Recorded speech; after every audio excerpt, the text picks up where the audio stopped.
Bom, meus amigos, minhas amigas, companheiros e companheiras, boa noite. Quero começar aqui a nossa plenária especial de hoje com a presença do nosso querido amigo Vitor Seravalli. É engraçado, né, Vitor? Porque normalmente a gente convida as pessoas de fora e o Vitor foi nosso diretor adjunto aqui com o Mauro Miyaguchi, é da casa, hoje é o diretor titular lá da Responsabilidade Social. E é meio estranho, né? Porque as pessoas da casa, é da casa, né? Então a gente acaba não dando até a importância devida. O próprio Mauro, né? O Mauro Miyaguchi, ele é da casa, foi nosso diretor titular, é vereador, é uma autoridade municipal, e a gente fala, é o Mauro, não é o vereador Mauro Miyaguchi. E a gente, né, às vezes, deixa passar batido. Mas, de certa maneira, é uma felicidade muito grande estar aqui contigo, Vitor. Obrigado por ter aceito, né, o nosso convite. Claudinho está aqui com a gente. Mauro Miyaguchi estava aqui com a gente, mas é aquilo, né? Compromisso de vereador é uma coisa complicada, né? Então ele teve que se ausentar rapidamente, mas ele volta. Daqui a pouco ele está de volta conosco aqui. Bom, vamos lá. Vou fazer aí alguns rápidos comentários e dar a palavra para algumas pessoas para falar de algumas agendas que estão acontecendo no CESP de São Bernardo. Quero aqui comentar assim, do que nós tivemos aí nesses últimos períodos, nesse último mês para cá, né? Nós fizemos um atendimento aqui no CESP com o pessoal da Caixa Econômica Federal, naquilo até que nós tínhamos conversado anteriormente, né, que a Caixa já tinha vindo falando da questão dos juros, né, da redução dos juros, e nós trouxemos a Caixa Econômica para fazer um atendimento diferenciado para nós, um atendimento especial. E isso aconteceu aí no decorrer desse último mês.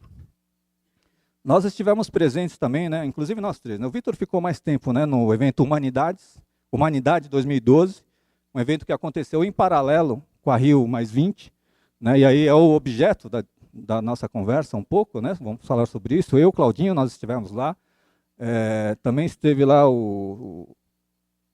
por nós aqui de São Bernardo, o Alcades e o Rufino, como São Bernardo, né, é isso aí. Nós estivemos lá na abertura desse Espaço Humanidade 2012, que foi um evento que acompanhou a agenda da Rio +20. Nós estivemos também recentemente no Senai. Nós fomos convidados, né, para participar dos eventos ali do Senai, tanto na Almirante Tamandaré quanto do Maria Mato, de formatura. E o Mauro ele foi no Almirante Tamandaré e eu acabei indo no Senai Maria Mato. Aí nós tivemos uma coisa também importante, relevante. Na inauguração, eu estive na inauguração de um posto avançado de atendimento, de cadastro, da Petrobras. Nós já estamos com uma agenda, né? Todo mundo ia, até comentei isso um pouco, até com o prefeito. Tem muito bilhão que se fala para lá, bilhão para cá, bilhão para lá, né, Bacia de Santos, essa coisa toda, pré-sal, e a gente não conseguiu ver ainda pedido colocado nas nossas indústrias, nas nossas empresas. Né? É evidente que colocar pedido pressupõe a gente fazer um cadastro junto à Petrobras. E esse cadastro, realmente, ele é muito complicado. É internet, essa coisa toda, mas tem uma dificuldade muito grande. Né? O Cádiz está aqui, não tinha te visto, o Cádiz. O Cádiz esteve com a gente lá no Espaço Humanidade, 2012. Né? E essa questão de cadastro na Petrobras é uma coisa importante. E houve um avanço muito grande, porque ela deixou de ser impessoal, no sentido de simplesmente pela internet. Né? Então, há um profissional da Petrobras, está no Paço Municipal, está no espaço lá, na Sala do Empreendedor, é um posto avançado que é muito importante, e ela é temporária, ela, em tese, só fica esses 90 dias. Então, o que eu queria aqui colocar para vocês, tem até um 0800, no próximo, nós já falamos sobre isso na nossa newsletter, está no site, no boletim, nós vamos soltar um próximo boletim, tem um 0800 para você fazer o cadastro, um agendamento, e para você poder estar conversando com esse profissional, que é da Petrobras, está aqui no Paço Municipal, para nos ajudar a fazer esse cadastramento, e, de certa maneira, a gente aproveitar, na prática, essa possibilidade de oportunidade de fornecer para a Petrobras. É evidente que nós não estamos trabalhando só nisso. A ideia é a gente conseguir trabalhar, seja na possibilidade de fornecer para a Petrobras, quanto para a primeira e a segunda cadeia de fornecimento da Petrobras, que seriam o equivalente aos nossos sistemistas no setor automotivo. Em termos de próximos eventos, a gente tem uma parceria com o CNA no curso de inglês. Então, no dia 27 de junho, nós vamos ter amanhã, nós vamos ter um curso rápido de inglês para a viagem. Então, aqueles que quiserem, inclusive, ainda podem falar com o Coit. Cadê o Coit? Ó, o Coit está ali, quem não conhece, está ali. Ó. Então, é só comentar com ele. Nós vamos ter, depois de amanhã, dia 28, a reunião do GPMA. Tombolato aqui, nosso coordenador do GPMA, inclusive até alusivo a essa questão do mês do meio ambiente, né, que foi no começo desse mês de junho, o GPMA vai estar fazendo uma visita ao Parque Estoril. É dia 28 agora, tá certo, Tombó? Nós vamos ter no dia 29, sexta-feira, a palestra do Mauro, né, com relação a questão de atitudes que levam ao sucesso profissional. Nós estamos fazendo isso periodicamente, a próxima agenda, agora dia 29 de junho, que vai ser aqui, né, Curte? Eu sei. E dia 23 e 24 de julho, nós temos um curso do MASP. O Danielzinho da Caixa, obrigado pela presença. Nós temos aí o curso Metodologia de Análise e Soluções de Problemas, aqui no CESP, dia 23 e 24 de julho. Aqueles que tiverem interesse, depois é só entrar em contato com o nosso querido Coit. Queria agora passar rapidamente a palavra para o Jorge. O Jorge Corso é o nosso diretor, nosso coordenador do assunto inovação tecnológica. Há um projeto em curso no CESP, que está junto, nosso CESP São Bernardo, conjunto com a ABCD, conjunto com São Paulo. Então a gente vai pedir para o Jorge falar rapidamente a respeito. Boa noite. Eu já comentei desse programa um pouco mais reservado com o pessoal do NJE e pedi para o Itoshi essa oportunidade, porque está se concretizando. Nós começamos esse departamento, esse DTEC, essa diretoria, agora em fevereiro e janeiro. E em fevereiro nós estivemos lá em São Paulo. E nos conhecemos esse programa de inovação tecnológica que o Fiesp está patrocinando, juntamente com a Agência de Inovação da USP. Então, a Fiesp, junto com a USP, criou um programa de gestão de inovação nas empresas e querem divulgar isso, principalmente para as pequenas e médias empresas. Tá? Esse programa vem nesses 4, 5 meses tomando forma e somos 6 regiões aqui no estado de São Paulo que vão fazer um projeto piloto. Região do ABC não é só São Bernardo, nós estamos em Santo André, São Bernardo, São Caetano, Diadema, estamos todos juntos. Sentamos e vamos fazer uma apresentação mais detalhada desse projeto, desse programa, agora em agosto. Então, não é um convite para amanhã ou para a semana que vem, é algo para se programar, porque nós queremos a participação das empresas da região. Então, é a segunda quinta-feira do mês de agosto, dia 9, às 8h30 da manhã, aqui no Senai Maramato. Vai ser São Bernardo, Santo André, Diadema, São Caetano, as empresas das regiões vão assistir essa apresentação, vai estar detalhando qual é o investimento pequeno de cada empresa, para ter nas nossas empresas profissionais qualificados para divulgar o conhecimento, multiplicar o conhecimento de uma gestão de inovação tecnológica. Tá? Tem que ser sair um pouco da loucura, que é fazer a mesma coisa e esperar um resultado diferente. Vamos inovar e ter essa oportunidade. E no final de tudo o que vale é buscar o dinheiro. Né? E eles dão esse caminho da pedra, tá? Das pedras para chegar nisso aí. Então esse programa todo é bem estruturado, está bem colocado com a Fiesp. Tá? E vai ser um programa, essa é a primeira leva que vai ser colocado, leva-se 2 anos, e depois dá continuidade com novas programação. Coisa rápida, acho que Itoshi, tranquilo? Obrigado, pessoal. Vou estar aqui na confraternização, se quiser mais detalhes, a gente pode conversar pessoalmente. Obrigado.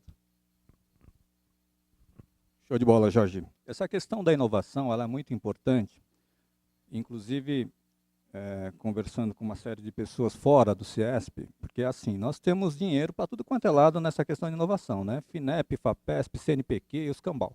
Próprio SESI e Senai. Senai também tem dinheiro na questão de inovação.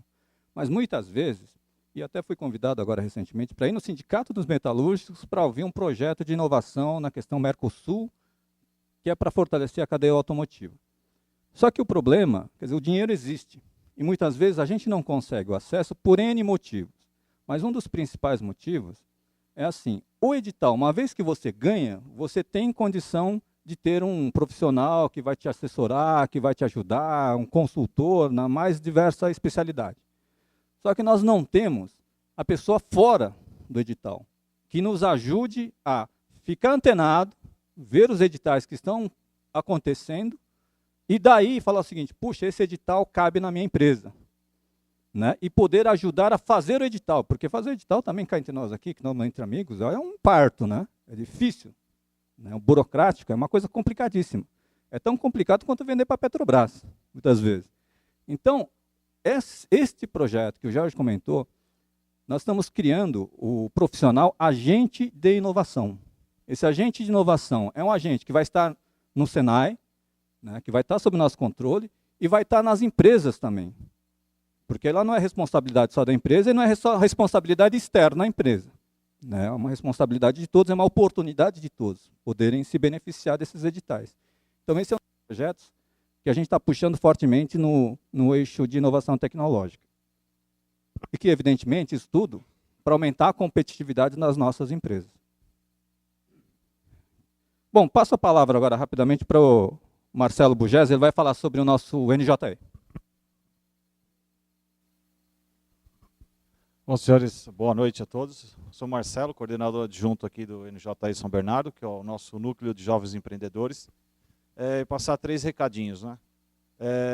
Agora em setembro, dia 15 de setembro, nós estamos já formatando o evento Feirão do Imposto. É um evento que acontece nacional, tá?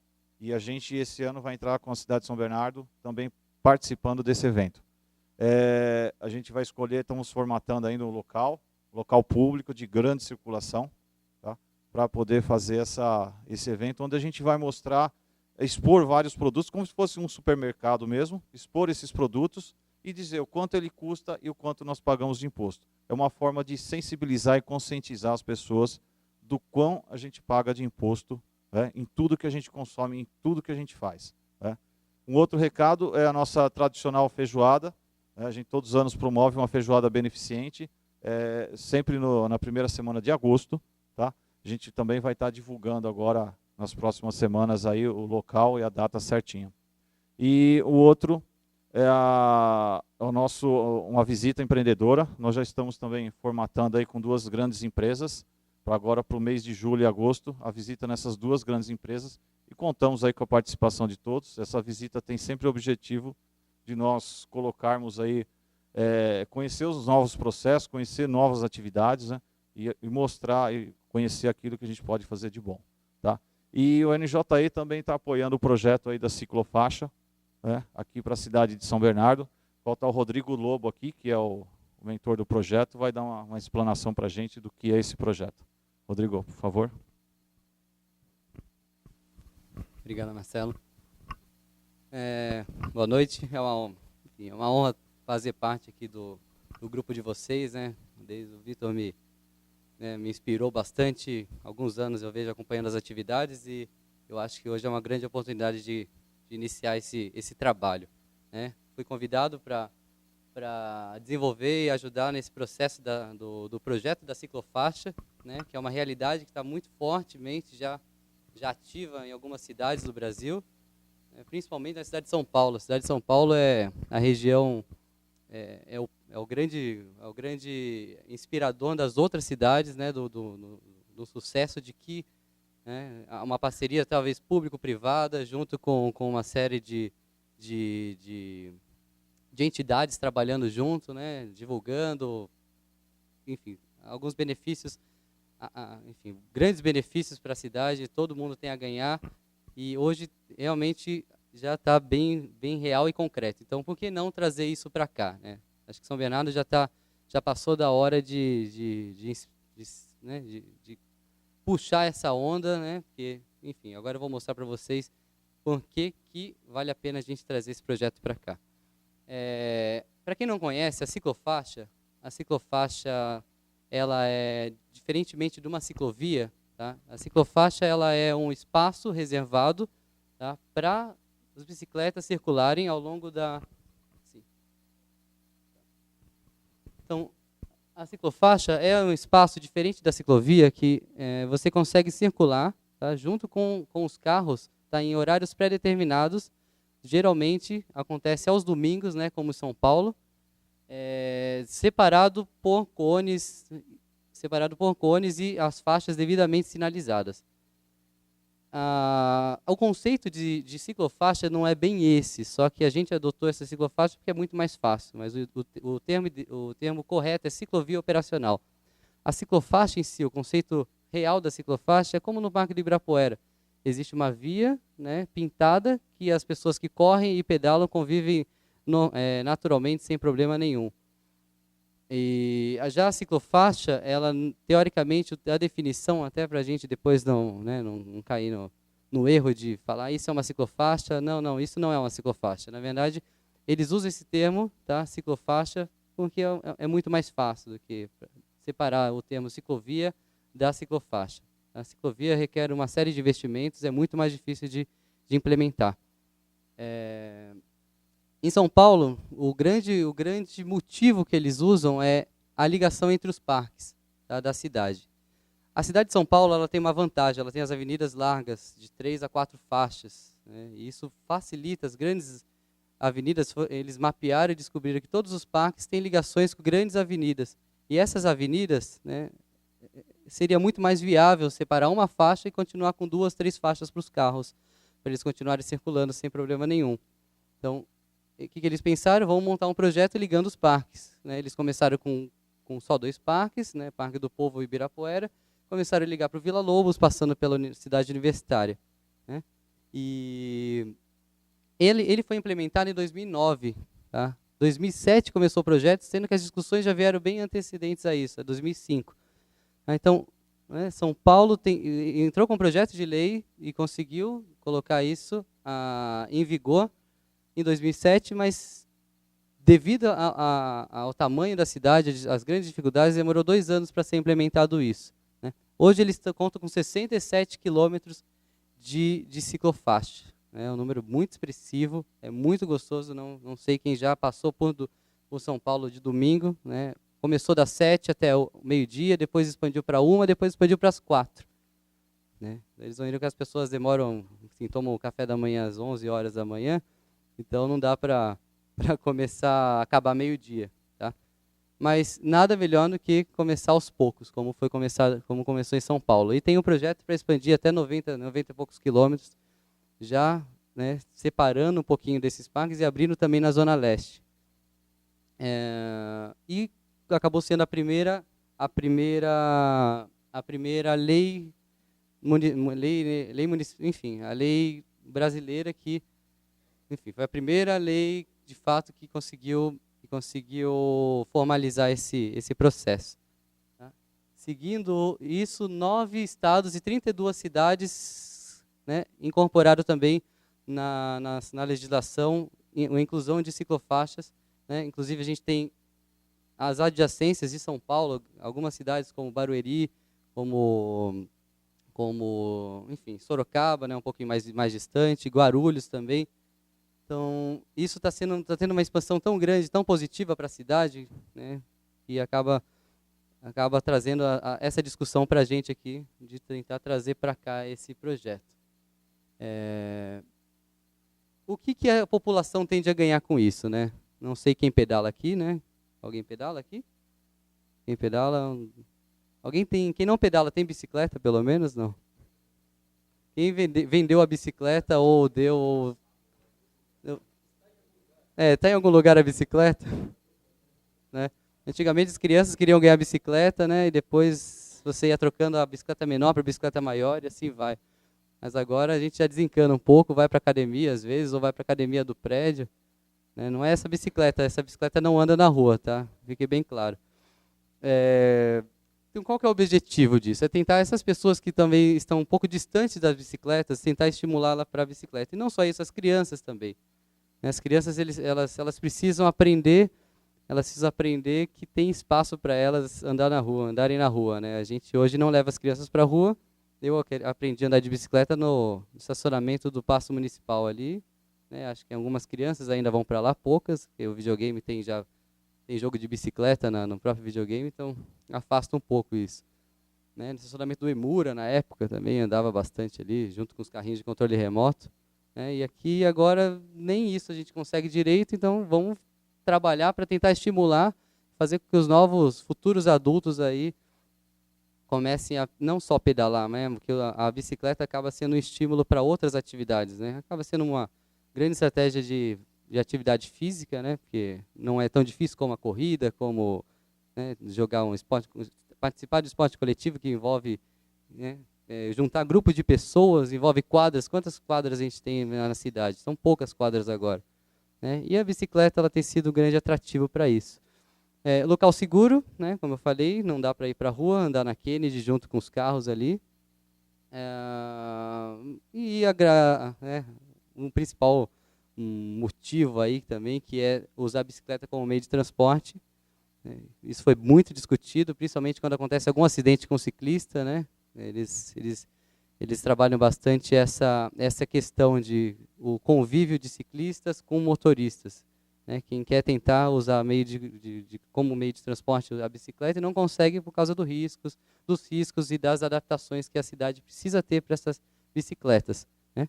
Então, o projeto da ciclofaixa, ele tende a estimular essa nova reformulação da cidade também para absorver as bicicletas no transporte e na prática de atividade física, né?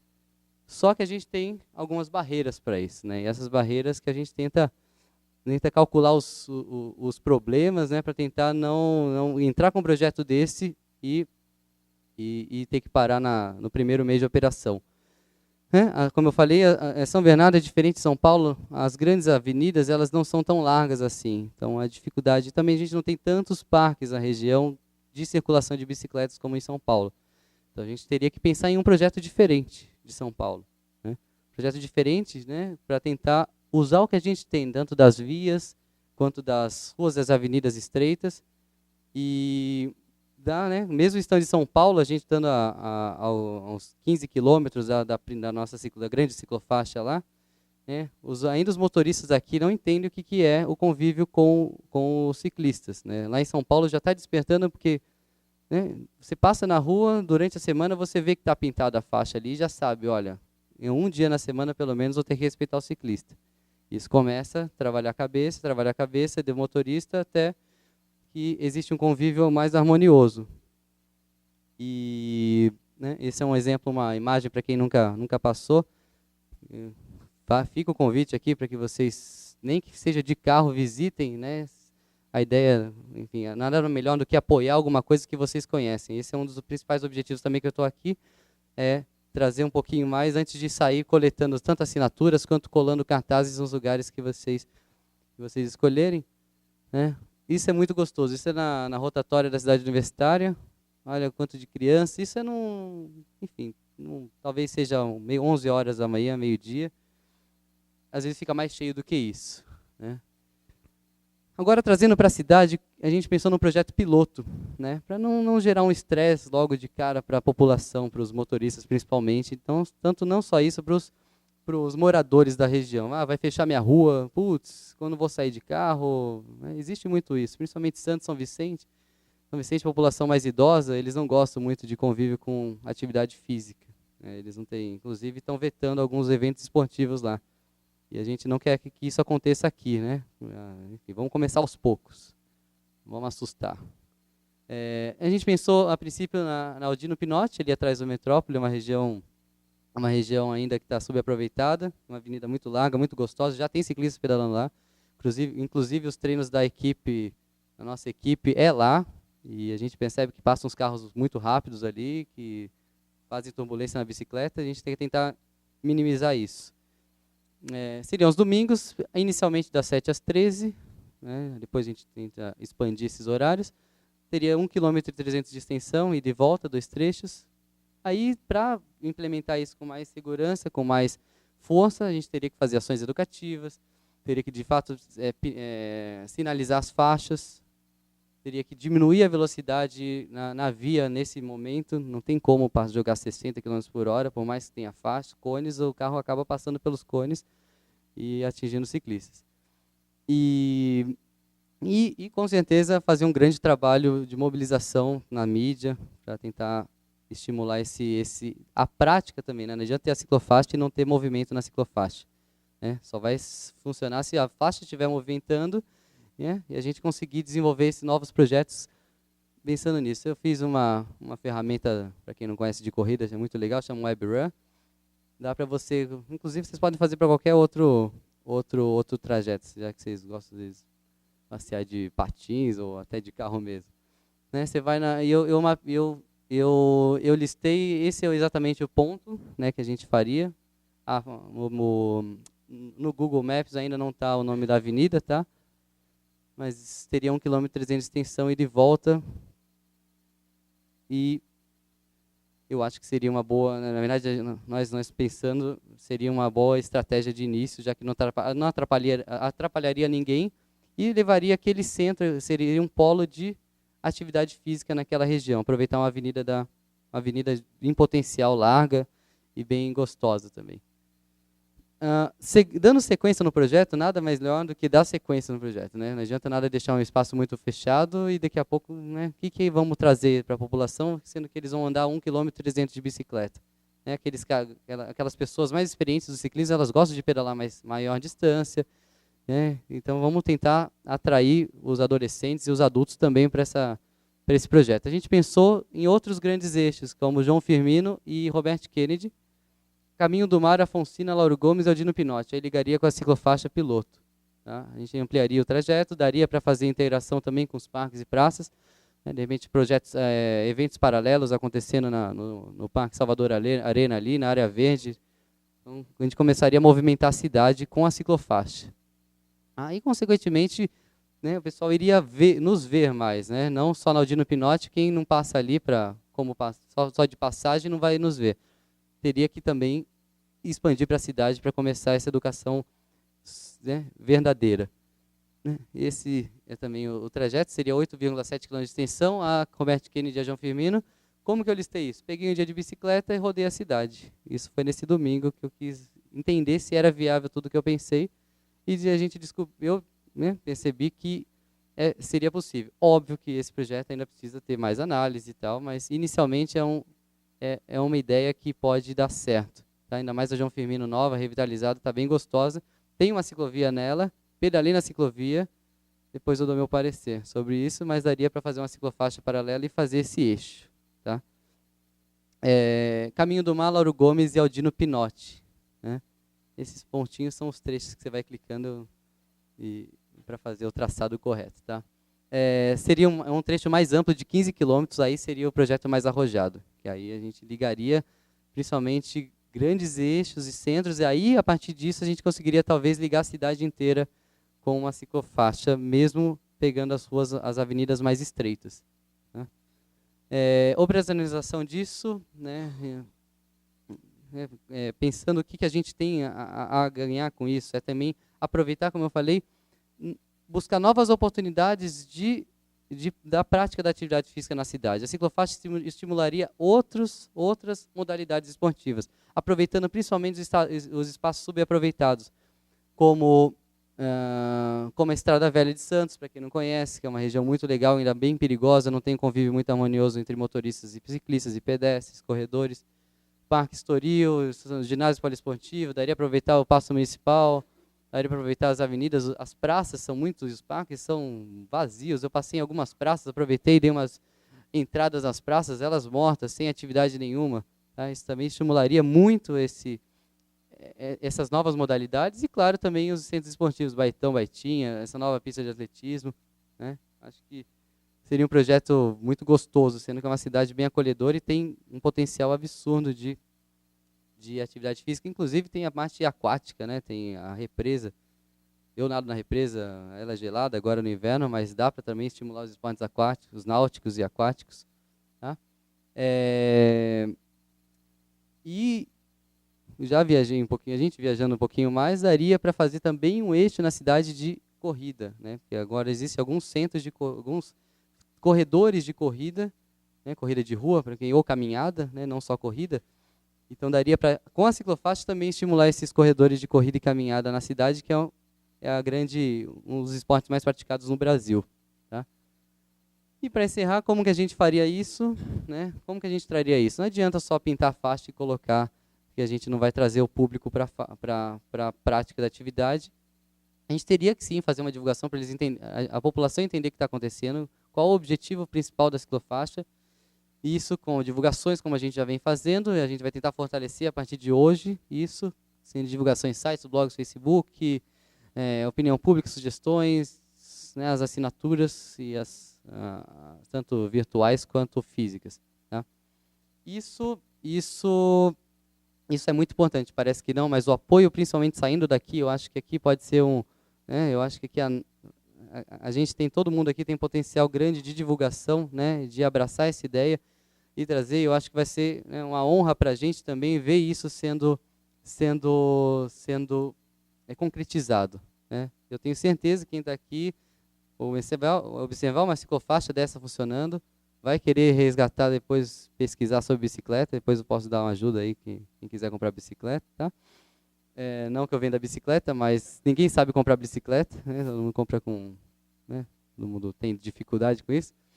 Mas não isso, nossos filhos, nossos netos e assim por diante. Né? Se a gente não começar agora, a gente vai ser engolido pelos carros e pelo sedentarismo também. Tá? Mas muito obrigado. Acho que se tiver alguma dúvida também, depois a gente conversa mais para frente. Mas o objetivo principal mesmo era mostrar o que é o projeto, né, para vocês entenderem de fato e não acharem que é só uma via pintada que um pessoal vai começar a pedalar e só pedalar de domingo e depois vai ficar a semana inteira dormindo depois. Não, é um projeto mais amplo que visa botar movimento para a cidade com segurança e qualidade. Muito obrigado.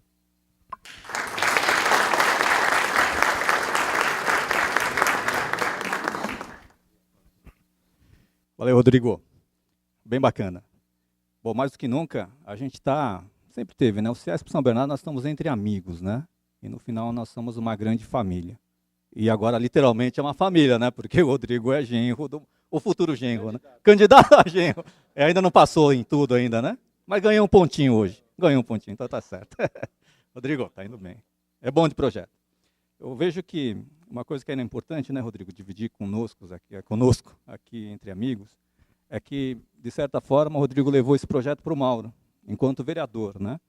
E uma das coisas mais importantes que o Mauro comentou comigo, de abraçar esse projeto, foi exatamente, ela não se limita a uma questão esportiva, ou uma questão, né, dos ciclistas, até porque o Rodrigo também é corredor, né? Ele se sensibilizou muito mais com essa questão de humanizar a cidade, né? Nós somos uma cidade altamente industrializada, nós estamos numa entidade industrial, nós estamos entre amigos e empresários.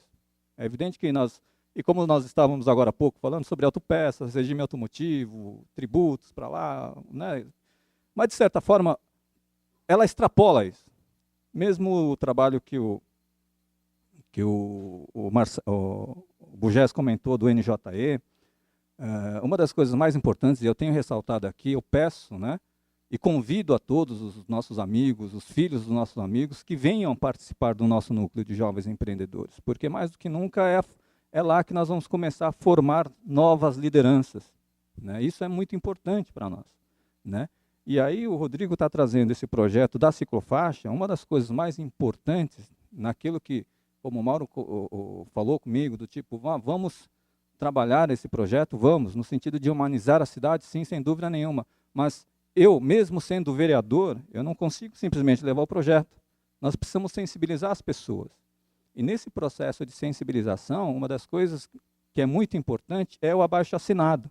Né? A gente conseguir mobilizar, né, as pessoas, nossos amigos, os funcionários das nossas empresas. Tem alguns cartazes, inclusive o NJE, o nosso núcleo de jovens, está apoiando, junto com a iniciativa do Mauro, mas sensibilizado pelo projeto que o Rodrigo trouxe.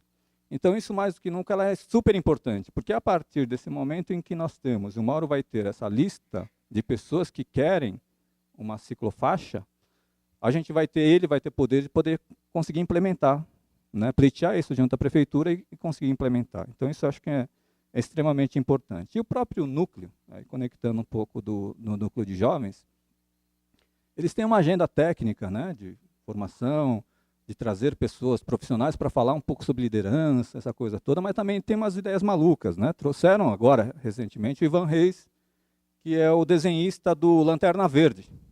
Então, ela extrapola um pouco essa questão só, né, de uma coisa mais, né, dura, fechada. Tem essa agenda, né, que envolve aí feirão no imposto, essa coisa toda. As visitas empreendedoras, né, uma das coisas que eu acho que o pessoal está marcando ainda, agendando, é uma visita na Bacardi, certo? O Gilmar e o Fernando aqui. Apesar de que eu falei, não é o NJE não, vai o núcleo de velhos empreendedores, né, fazer essa visita na Bacardi, né? Estamos o nosso diretor especial para assuntos, né, especiais está aqui, o Wanderley, e a gente vai todo mundo fazer essa visita lá, viu, Gilmar? Não é só o NJE não. Então, vai limitar, é verdade, porque tem que limitar. Mas, enfim, de certa maneira, o NJE está com uma agenda boa, importante, é evidente que o Tombolato, né, no GPMA também tem, nós temos a inovação e temos a agenda do CESP como um todo ele rodando. Mas isto posto, vamos diretamente ao assunto, né? O Vitor Seravalli, nosso palestrante convidado, fazer rapidamente aqui a leitura do quem é o Vitor Seravalli, apesar de que a gente conhece mais do que nunca, nosso amigo, né? Mas Vitor, graduado em Engenharia Química pela Unicamp, especialização em Administração de Empresas, Engenharia de Segurança, MBA em Marketing, especialização em Terceiro Setor pela FIA. Atualmente é o nosso diretor titular de Responsabilidade Social do CESP, em São Paulo, e é sócio-diretor da Seravalli Consulting. Professor de pós-graduação da FIA, lá na Fundação Dom Cabral, e aqui no Instituto Mauá de Tecnologia. É isso, né, Vitor? Bom, passo a palavra a você. Obrigado pela presença. Só para complementar em relação à ciclofaixa, que eu também estou muito interessado, porque é uma oportunidade para todos nós, uma pergunta que eu fiz para o Rodrigo é a questão do custo, né? Porque se você for imaginar, mesmo com a faixa, tem a questão dos cones, tem toda uma infraestrutura que em São Paulo deve ter um custo. Eu não sei se você tem noção e se tem algum parceiro que participa junto com a prefeitura. Só complementando, foi bem curiosa essa questão. Eu fui buscar essas informações, né? Quem patrocina essa ciclofaixa, não só em São Paulo, mas nas outras cidades, é a iniciativa privada, né? A prefeitura tem um projeto, junto com a iniciativa privada, que sustenta isso. É um custo alto, né, em São Paulo, por ser muito mais complexo o projeto, mas aqui o custo é baixo, né? O custo é baixo porque a gente tem uma área muito mais limitada e tem os staffs, né, que são os colaboradores que ajudam a educar o trânsito, tá? O custo não é tão alto assim para implementar na região, tá? O custo não é tão alto, gira em torno de mais ou menos, inicialmente naquela avenida ali, Aldino Pinotti, no projeto inicial, em torno de 8 mil por mês, isso para a prefeitura inicial, pensando no básico, não projeto, pensando na implementação em si, na manutenção é baixo, tá? E eu acho que poderia ser uma grande oportunidade da iniciativa privada também entrar nesse... isso depois a gente vai entrar nas discussões mais amplas quando fortalecer o projeto, mas bem curiosa a questão. Muito legal. Bom, vamos falar um pouco de sustentabilidade então. Eu vou procurar ser o mais assertivo possível, até para a gente gerar um pouco de discussão depois, se vocês quiserem. O foco é a Rio+20, mas tem toda uma contextualização. Nós estamos falando com empresários, nem sempre empresários de grandes empresas, empresários pequenos, que têm uma certa dificuldade de integrar esse conceito, que para alguns ainda é bastante sofisticado, uma ideia bastante distante da atividade do negócio ao negócio. Eu tenho foco de setor privado, realmente, de mercado. Eu não trabalho a sustentabilidade na questão filantrópica, na questão bacana, no lado bom da responsabilidade social. Não que não seja positivo. O problema é que, como o foco, o público-alvo dos protagonistas são empresários, se não entrar no bolso, não é aceito. Cansei de fazer isso na empresa que eu trabalhava na BASF, onde eu entrava na sala, falava com os meus colegas, eles já me viam de longe, já falava, vem cá, vou parar de trabalhar, Vitão, senta aí. Vamos falar de responsabilidade social. Puxa, que negócio legal, não? E eu estava lá para fazer negócio com os caras. Então, ou eu mudava a minha linguagem e colocava isso alinhado com os objetivos mesmo do bottom line, ou não era a sustentabilidade que eu pensava transmitir. E é nessa linha que a gente já começa. Primeiro, eu não sou do meio ambiente. Já começo fazendo esse tipo de alinhamento. Em qualquer lugar que eu vou, o pessoal já fala, eu tenho uma questão ambiental, você que é da sustentabilidade, entrou na porta errada. Sustentabilidade ela tem um outro contexto, não que o meio ambiente não está incluído nessa questão, mas o foco aqui é muito mais amplo. Vamos começar então definindo a sustentabilidade, né? Para que a gente entenda realmente do que nós estamos falando.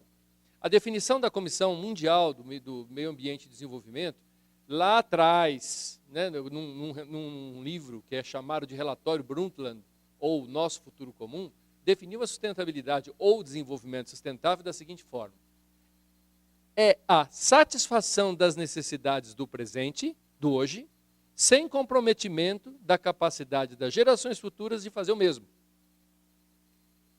É meio ambiente, é responsabilidade social? Não, é tudo. Isso é uma competência, é entendido já como uma competência essencial das organizações e das pessoas, dos cidadãos comuns, de atenderem às suas necessidades hoje, e no momento que está fazendo isso, para pensar e fala, poxa, da forma que eu estou fazendo hoje, será que a geração futura ligada a mim vai conseguir fazer o mesmo? Se a resposta for não, eu deveria parar imediatamente. Aí é que a coisa pega, que muitas vezes nós pulamos a cerca.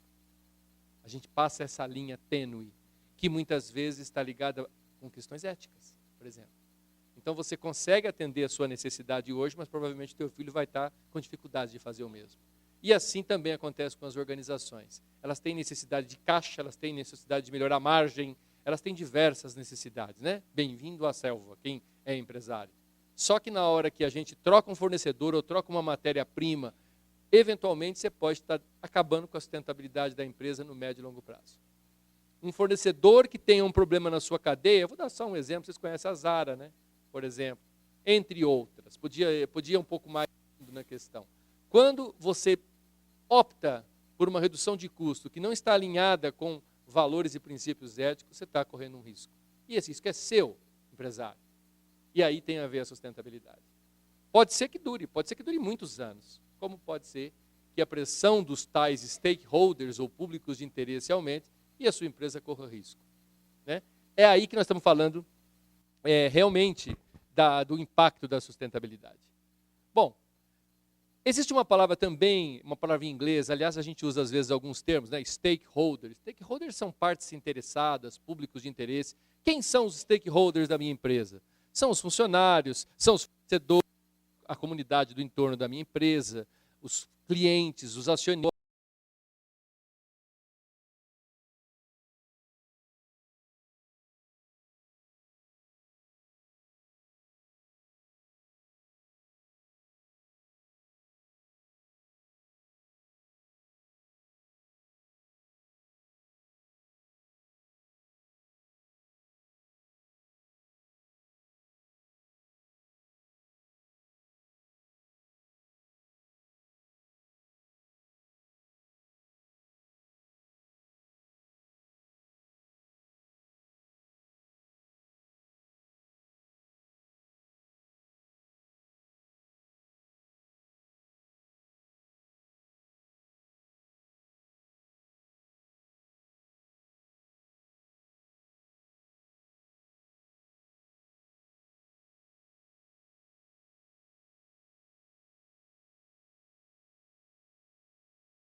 Gosto de utilizar pela conexão com o negócio é que responsabilidade social empresarial nada mais é do que conduzir negócios. Só que de uma forma onde a sua empresa é corresponsável com o desenvolvimento social e ambiental.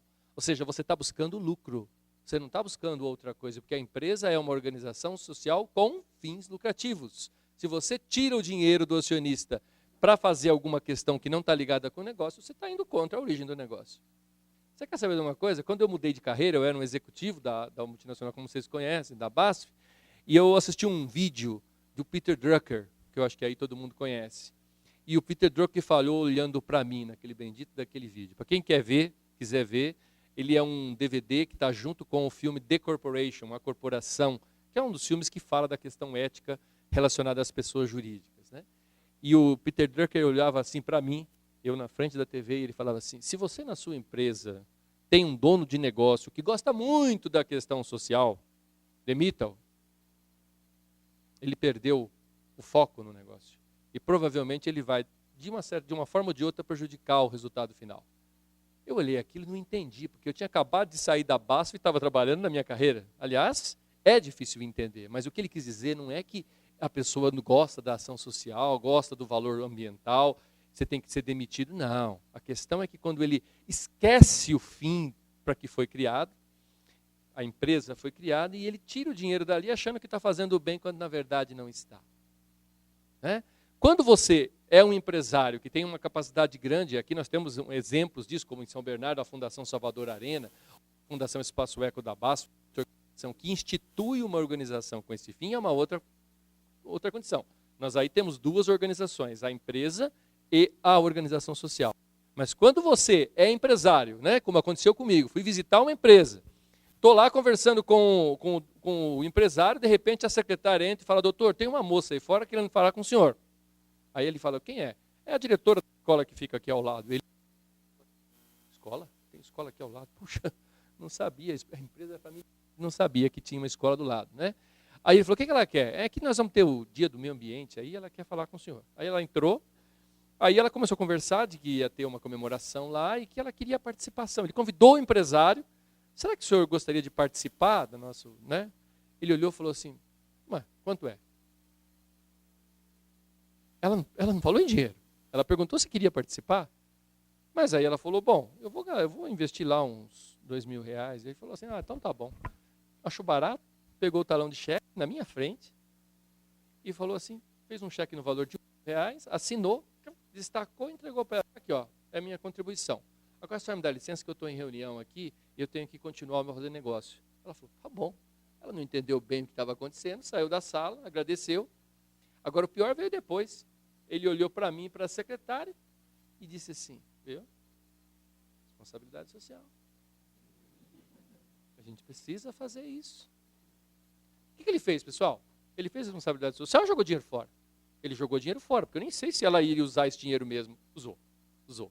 Mas quando você faz a ação social e não se preocupa em trabalhar isso como um investimento, é despesa. E na hora da crise você para de fazer isso na hora. Isso não é a sustentabilidade que a gente está falando. O que você tem que fazer é procurar pelo menos fazer algumas perguntas para aquela bendita daquela senhora. Porque ela era, como diretora, descobriu que boa parte dos alunos eram filhos de funcionário dessa empresa. E aí o que ela queria, na verdade, era engajar o cara, para ele visitar a empresa, conhecer e saber essa informação, porque se ele for realmente um investidor social, primeiro que ele vai encarar isso não como uma despesa, ele vai fazer um diagnóstico, ele vai entender, vai medir número de acidentes, ele vai fazer quanto que perde de material, qual o absenteísmo, o que é isso? Absenteísmo, presenteísmo, né? Palavras complicadas, mas que tem a ver com o negócio. Ele mede, faz a parceria com a diretora da escola, conta para ela que ele está fazendo isso, vai lá na escola uma vez cada 6 meses, procura saber as dificuldades da escola, se tem alguma coisa que ele pode contribuir com a experiência dele. Será que não dá para fazer voluntariado? Será que não dá para aproximar os pais da escola e vice-versa? E sabe o que acontece? Ela tinha pensado isso, tá? Quando você tem esse tipo de atitude, o empresário percebe, diagnostica isso como uma oportunidade, ele faz um planejamento, e às vezes ele nem precisa gastar dinheiro. Às vezes ele faz isso com mão de obra voluntária mesmo. Sabe o que ele faz? Ele se aproxima e os funcionários, não sei porquê, sabe? Eles têm uma reação totalmente ilógica. Eles passam a gostar mais da empresa. Coisa de doido, né? Eles falam assim, puxa vida, o meu chefe valoriza o futuro da minha família. E esses caras começam a ter atitudes ilógicas, eles começam a cuidar mais da empresa, eles começam a não sofrer tanto acidente. E se eu contar para vocês, estou viajando na maionese aqui, hein? Que os caras começam a trabalhar com mais afinco e aí acaba impactando indicadores como produtividade. Dá para acreditar nisso? É assim, simples assim. E aí depois de um ano você dimensiona quanto que foram os seus indicadores, faz o ganho que você teve e de repente uma parte disso você reinveste. Isso é que é a responsabilidade social. Isso é que é a sustentabilidade atrelada ao negócio. Você não está fazendo porque você é legal. Tem culturas que fazem assim, porque são legais. A doação, o voluntariado é coisa típica de americano. Aliás, existem fundações de organização. Se você perguntar para uma empresa quantos são voluntários, certamente o número vai ser muito grande. Então, a questão é entender que a filantropia, a responsabilidade social sem foco de investimento, ela não é estratégica. Porque ela não está conectada com o negócio. Agora, quando você investe conectado com o negócio, você sabe que você vai ter ganhos também no econômico. E esse ganho econômico pode viabilizar a continuidade do investimento. Né? A sustentabilidade vista dessa forma para o empresário, parece que ela passa a ter um pouquinho mais de sentido. Né? E, evidentemente, ouvir os seus públicos, poxa. Conversar, perguntar, procurar saber quais são as necessidades desses públicos de interesse e buscar incluir o atendimento de algumas delas no seu plano de negócio. Né? Isso é a conexão que a gente precisa sempre materializar. Necessidades. Né? Falando de sustentabilidade, hein? Primeiro, nós temos que inovar. Quem não inova não é sustentável.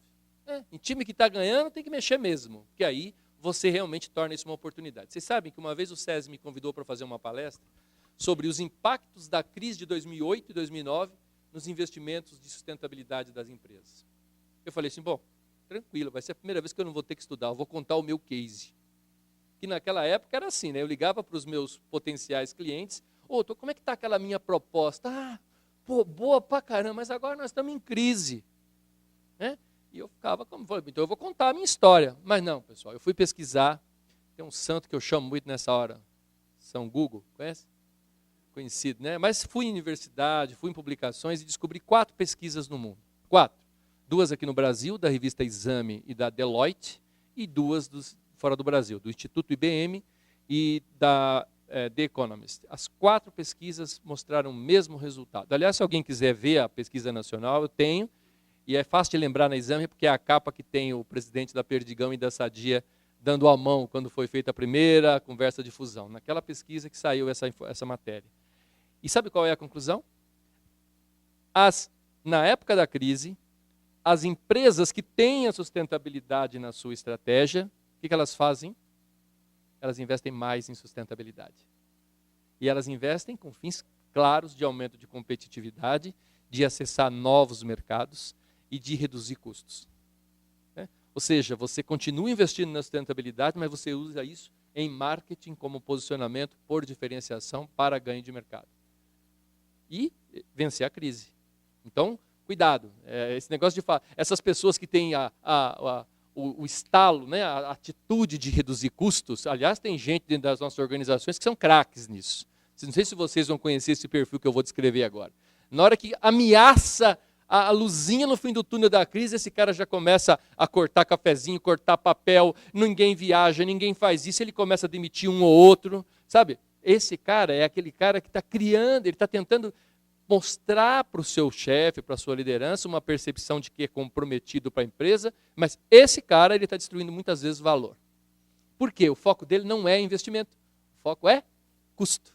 E sustentabilidade não vista como investimento é cara.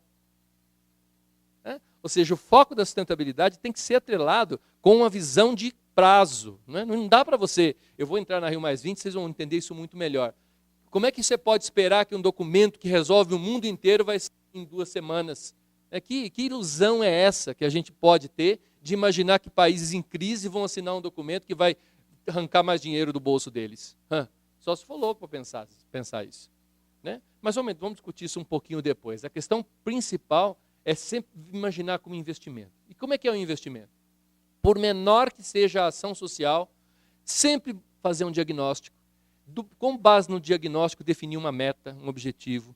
Com base na meta, escrever, por mais simples que seja, uma estratégia. Algum plano de ação com responsáveis e prazos, com indicadores e com resultados. Vocês não estão acostumados a fazer isso todo dia nas empresas de vocês? É a visão de investimento social privado. É assim que a gente trabalha melhor o desenvolvimento da sustentabilidade na nossa organização. E eu falei que é uma competência. Por que é competência? O que é competência? Competência é um conhecimento que você adquire ou na universidade ou na experiência, que você transforma isso em habilidade, e se você não transforma em habilidade não serve para nada, é algo estático que não vai te ajudar como empresário ou como pessoa. Você desenvolveu a habilidade Não adianta, hein? Eu acho que eu demiti lá na BASF muita gente que tinha muito conhecimento e muita habilidade, mas faltava o principal, a atitude. Então, quando você tem o conhecimento, consegue desenvolver uma habilidade com esse conhecimento, toma atitude e o teu stakeholder reconhece, pronto, você é competente. Né? Isso vale para a visão sistêmica, isso vale para a capacidade de comunicação, a capacidade de trabalhar em equipe e a questão da sustentabilidade. Essa é a visão que a gente trabalha de competência. Um ponto importante é ampliar o negócio por diferenciação. Eu amplio o meu negócio com produtos ou serviços novos que têm a característica da sustentabilidade e você ganha mercado por causa disso. Uma outra é acessar o mercado graças a essas credenciais. Né? A gente faz isso em outros aspectos. Por exemplo, a gente certifica o nosso processo em ISO 9000. A década de 80 foi muito boa para exemplificar isso. O nosso cliente nos pressionava, nós contratávamos um consultor que não entendia nada do nosso processo, ele vinha com carta branca, escrevia um monte de papel lá, a gente criava uma maquiagem muito legal, né? E aí vinha um cara, parece um casamento sem amor, né? Bem típico, viu, pessoal? O auditor aí é o padre, né? Pastor, o que seja. Ele anda com aquela pose, não conhece nada também do seu processo, da não conformidade. E aí, na hora que ele fala que vai recomendar a certificação, a gente comemora com taça de champanhe. Né? E no fim aumenta o custo, aumenta o headcount, aumenta os problemas. E aí, daqui a um ano, o cara liga de novo, esse tal de auditor, e fala, ó, chegou a hora da recertificação. E ele fala, não dá para fazer agora, daqui uns 3 meses você volta. Por quê? Porque a gente fez tudo, menos ter a qualidade total. A gente criou uma maquiagem, uma máscara para poder enganar o nosso cliente. E cadê a transparência? Né? E isso inviabiliza, às vezes, o nosso negócio. Aliás, geralmente esses certificados ficam na sala do dono. Por aqui eu também não sei. Mas é uma forma de demonstrar que você aderiu.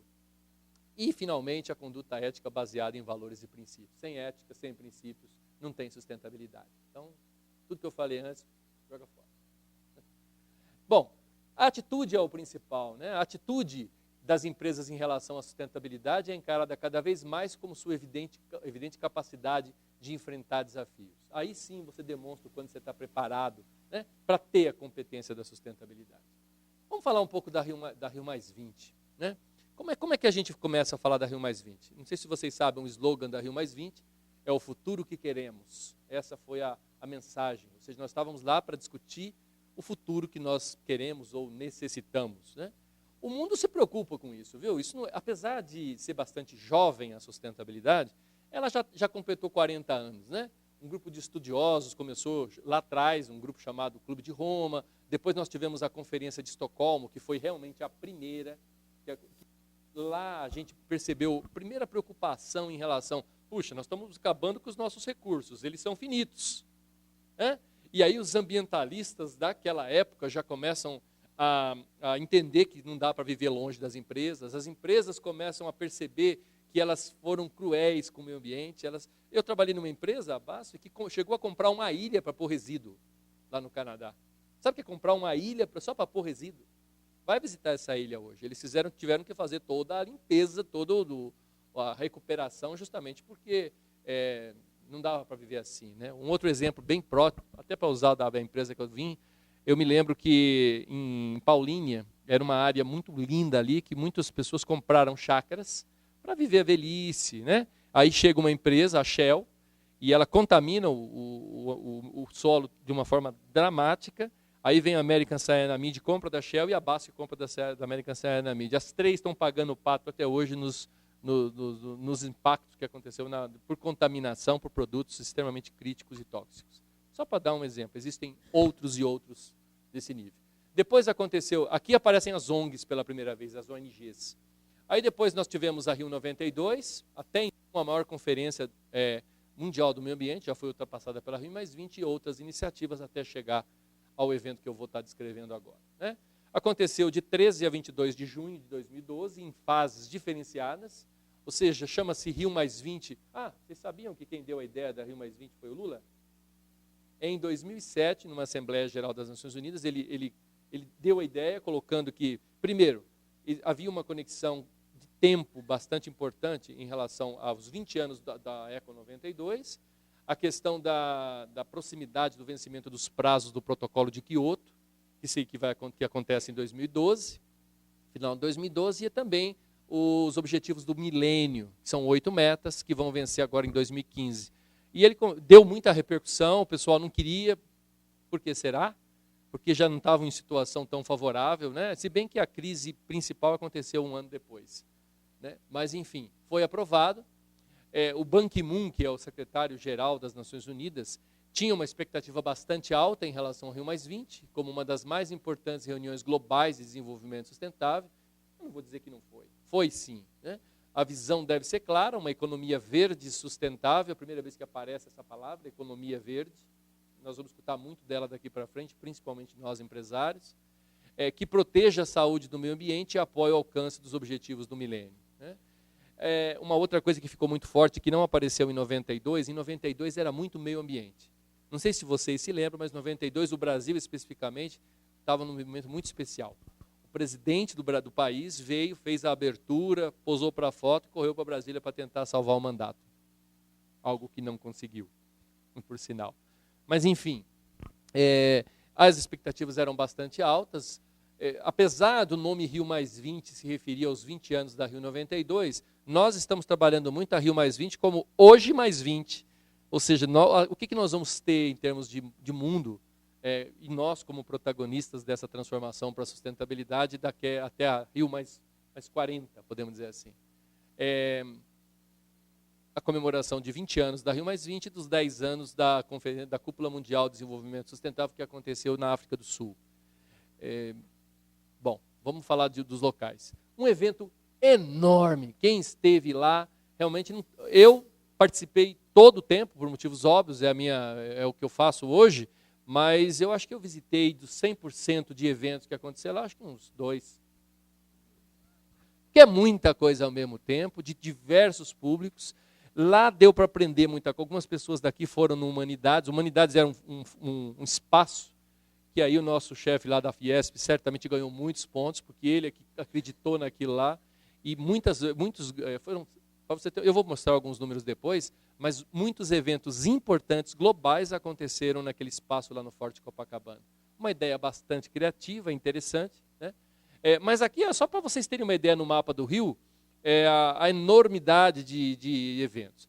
Eventos grandes e importantes mesmo foram no Rio Centro, onde aconteceu a cúpula, o Aterro do Flamengo, onde a sociedade civil conseguiu realizar a Cúpula dos Povos, eu diria um dos eventos mais importantes da sociedade civil do mundo em todos os tempos, né?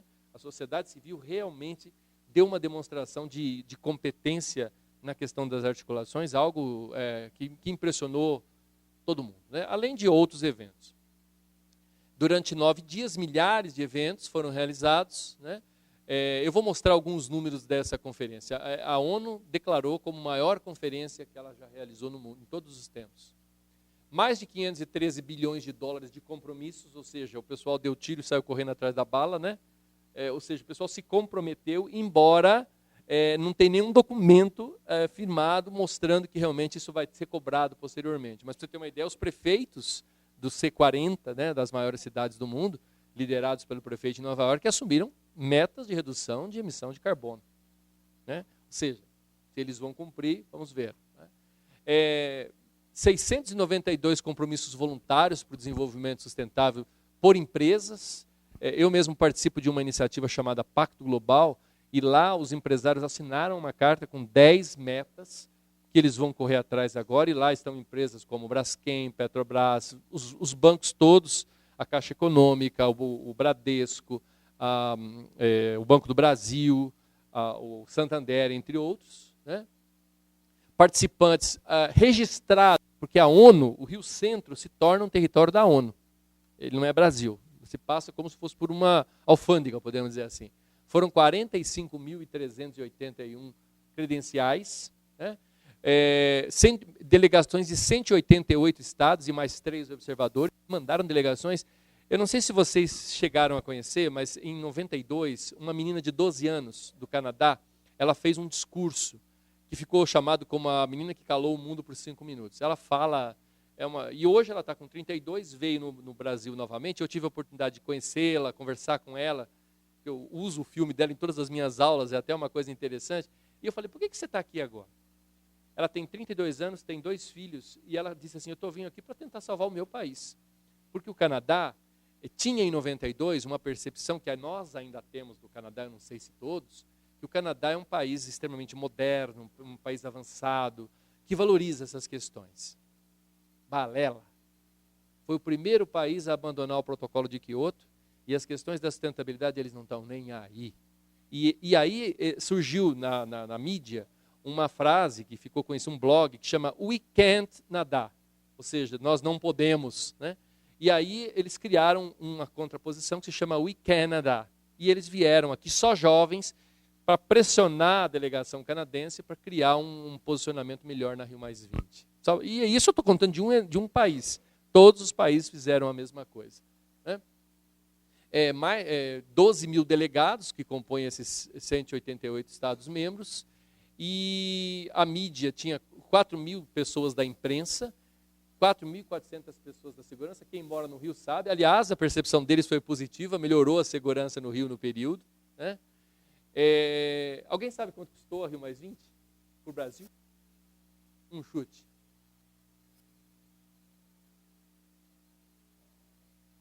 R$5 bilhões. Alguém tem uma outra ideia? Estava em budget, estava orçado isso aí pelo país, e o Brasil investiu, porque teve que bancar as despesas de hotéis, de estadias das comitivas presidenciais. Deu R$490 milhões. Número não oficial, é um número, mas de qualquer forma é uma referência em ordem de grandeza para ver quanto custa um evento desse. E 95%, eu apareci aqui, 95% de ocupação dos hotéis durante os 9 dias, e tinha gente alugando apartamento, quarto, para poder participar, e assim por diante.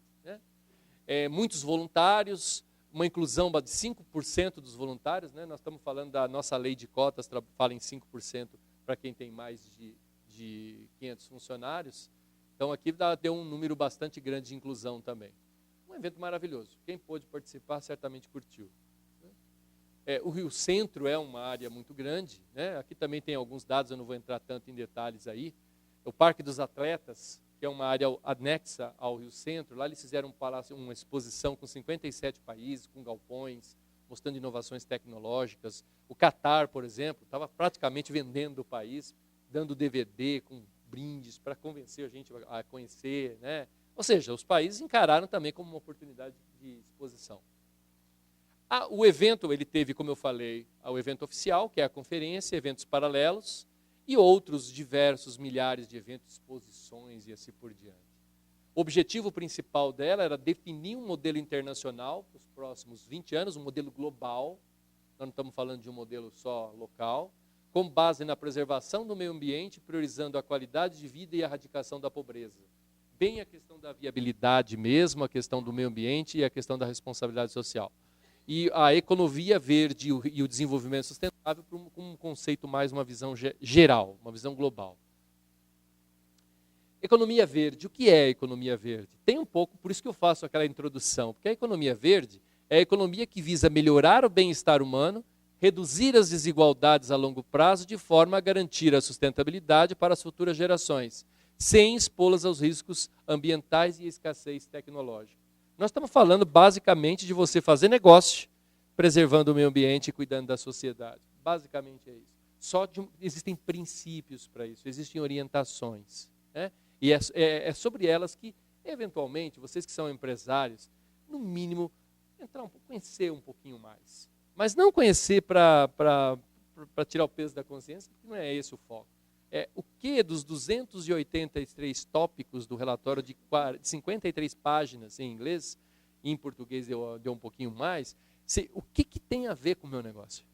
Eventualmente, o que está naquele relatório que pode ser uma nova forma de eu fazer negócio? Porque você vai estar fazendo as duas coisas. Você vai aumentar a sua oportunidade de riqueza e, ao mesmo tempo, vai estar alinhado com o futuro do planeta. Eu acho que isso é realmente uma grande oportunidade. 10 setores fundamentais: a agricultura, a construção, abastecimento de energia, pesca, silvicultura, indústria, turismo, transportes e manejo de resíduos. Nós aqui ainda temos a questão da oportunidade, do desafio da nova política, né? E trabalhar com eficiência energética, com energia renovável, baixa emissão de carbono. Hoje mesmo eu participei de um evento da Metra, né, que cuida do nosso corredor de trólebus aqui, onde eles mostraram lá algumas iniciativas que estão totalmente focadas com isso e que geram mais mobilidade urbana para a nossa população, por exemplo. Né? Tecnologias limpas, melhoria do gerenciamento de resíduos, melhoria no abastecimento de água, agricultura sustentável, gestão de florestas, pesca sustentável. Só para materializar em exemplos. A Braskem, vocês conhecem a Braskem, empresa nacional, ela tem na estratégia, a visão estratégica é ser a maior produtora mundial, que já é, de plásticos derivados de biocombustível. Né? Ela faz coisas assim, por exemplo, em comunicação, que a gente nem fica sabendo. O Grande Prêmio do Brasil de Fórmula 1, de 3 anos atrás, eles foram lá no Niemeyer desenhou um troféu, eles fizeram esse troféu feito com plástico, polietileno derivado de cana, comunicaram isso para o mundo inteiro, porque eles estavam, na verdade, trabalhando a questão da marca, e entregaram para o Massa, na época que o Massa ainda ganhava corrida. No ano seguinte, eles inovaram, pegaram as tampinhas das garrafas de água durante todo o treino, toda essa fase, fizeram uma oficina de reciclagem dentro do autódromo, e o troféu foi feito com essas tampinhas, que tinham sido feitas inicialmente do mesmo plástico derivado de cana, e entregaram para o Jenson Button.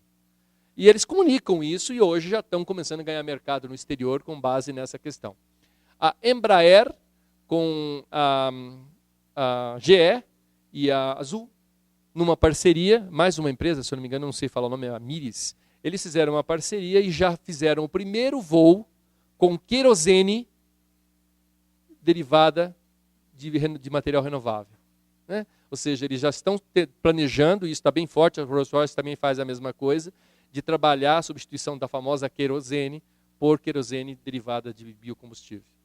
E assim por diante. Né? As empresas estão trabalhando isso com... A CPFL tem na estratégia dela, só para dar exemplo, eu podia ficar dando exemplo aqui, está trabalhando fortemente a questão da substituição de todas as usinas que são geradas por termoelétricas ou coisas assim, por soluções que são mais ambientalmente amigáveis. E a questão da energia eólica, para nós, é uma enorme oportunidade, que nós ainda estamos numa fase não tão avançada. Embora nós tenhamos, no estado de São Paulo, um dos maiores fabricantes mundiais de turbinas, né, que fica lá na região de Sorocaba. Bom, e assim por diante. Só para vocês terem uma ideia, nós estamos falando na economia global, na economia verde, um cálculo inicial de 2% do PIB global. Né? E aqui, nem vou entrar em detalhes, mas dá para ver alguns cifrões em algumas áreas de atuação que provavelmente vocês estão envolvidos. Nós estamos falando da necessidade de engajamento dos empresários, de políticas públicas, de briga mesmo, para ter acesso a esses investimentos, os bancos, mas o objetivo é que nós passemos a investir mais nessa área. Eu estive conversando com o Luciano Coutinho a respeito da conexão, isso num evento lá no Rio, da conexão entre o Pacto Global, ou seja, uma empresa ser signatária dessa iniciativa, que não custa nada e só a empresa tem que mostrar evidências de comprometimento em relação a alguns tópicos, de que a pessoa, um empresário que vá ao BNDES, ele só vai receber o recurso se ele for signatário do Pacto Global. Por exemplo, você começa a conectar a sustentabilidade assim no livre, espontâneo e forçado, né? Eu realmente não gosto muito dessa abordagem, porque o cara só faz para poder ter o recurso. Mas olha, nossa cultura parece que gosta disso. A gente passou a usar cinto de segurança para valer, quando virou lei, a gente passou a se preocupar em não tomar um pouco a mais no restaurante, quando a gente sabe que pode ter que perder a carteira de motorista. Né? A nossa cultura ainda não é tão... Por exemplo, na Alemanha, 62% da população usava cinto de segurança quando ainda não era lei. Essa questão da cultura para a sustentabilidade é algo que nós ainda temos que trabalhar. Isso vale também para a corrupção. Né? Mas, enfim... um dos passos importantes é a definição de metas globais de desenvolvimento sustentável. O que a sociedade civil, se alguém me pergunta, o documento final, esse tal relatório do futuro que queremos, que tem, como eu falei, 53 páginas, 283 tópicos, ele foi bom ou não foi bom? O que vocês ouviram na mídia? Uma porcaria. Né? A sociedade civil, fazendo o papel que ela tem que ter mesmo, ela pressiona os líderes. É mais ou menos assim, o pessoal comemora porque manteve o que foi definido em 92. Isso é ganho. Né? Só que na circunstância atual, na crise que a Europa está passando, com os Estados Unidos querendo realmente retirar esses tópicos para ficar livre de compromissos, o que nós conseguimos, e a diplomacia brasileira que trabalhou para isso, foi o que poderia ter conseguido. Essa é a minha visão realista. Concordo que se nós quiséssemos, nós, 188 países, nós poderíamos ter conseguido algo muito melhor. Né? Mas pelo menos diversas coisas foram colocadas como compromisso e agora, como eu falei, demos o tiro, agora vamos correr atrás da bala. Os países que são responsáveis vão ganhar dinheiro com isso, pode ter certeza. Eles definiram um grupo de 30 integrantes dos países que vão trabalhar até 2013 para desenvolver essas metas e elas vão ser aprovadas na Assembleia Geral das Nações Unidas de 2015. Alguns outros pontos. Reafirmação dos princípios do Rio. Aliás, eu acho que eu tenho andado mais com esse documento do que com a minha carteira, por incrível que pareça. Aqui é o documento em português e a palavra que mais aparece aqui é reconhecemos e reafirmamos.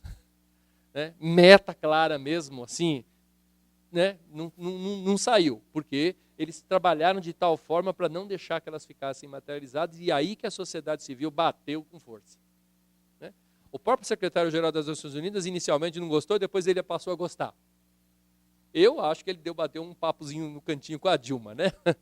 Mas enfim, ou seja, havia uma oportunidade de um documento melhor, mas foi, no momento atual, com a crise que a Europa está passando, realmente não havia outra possibilidade.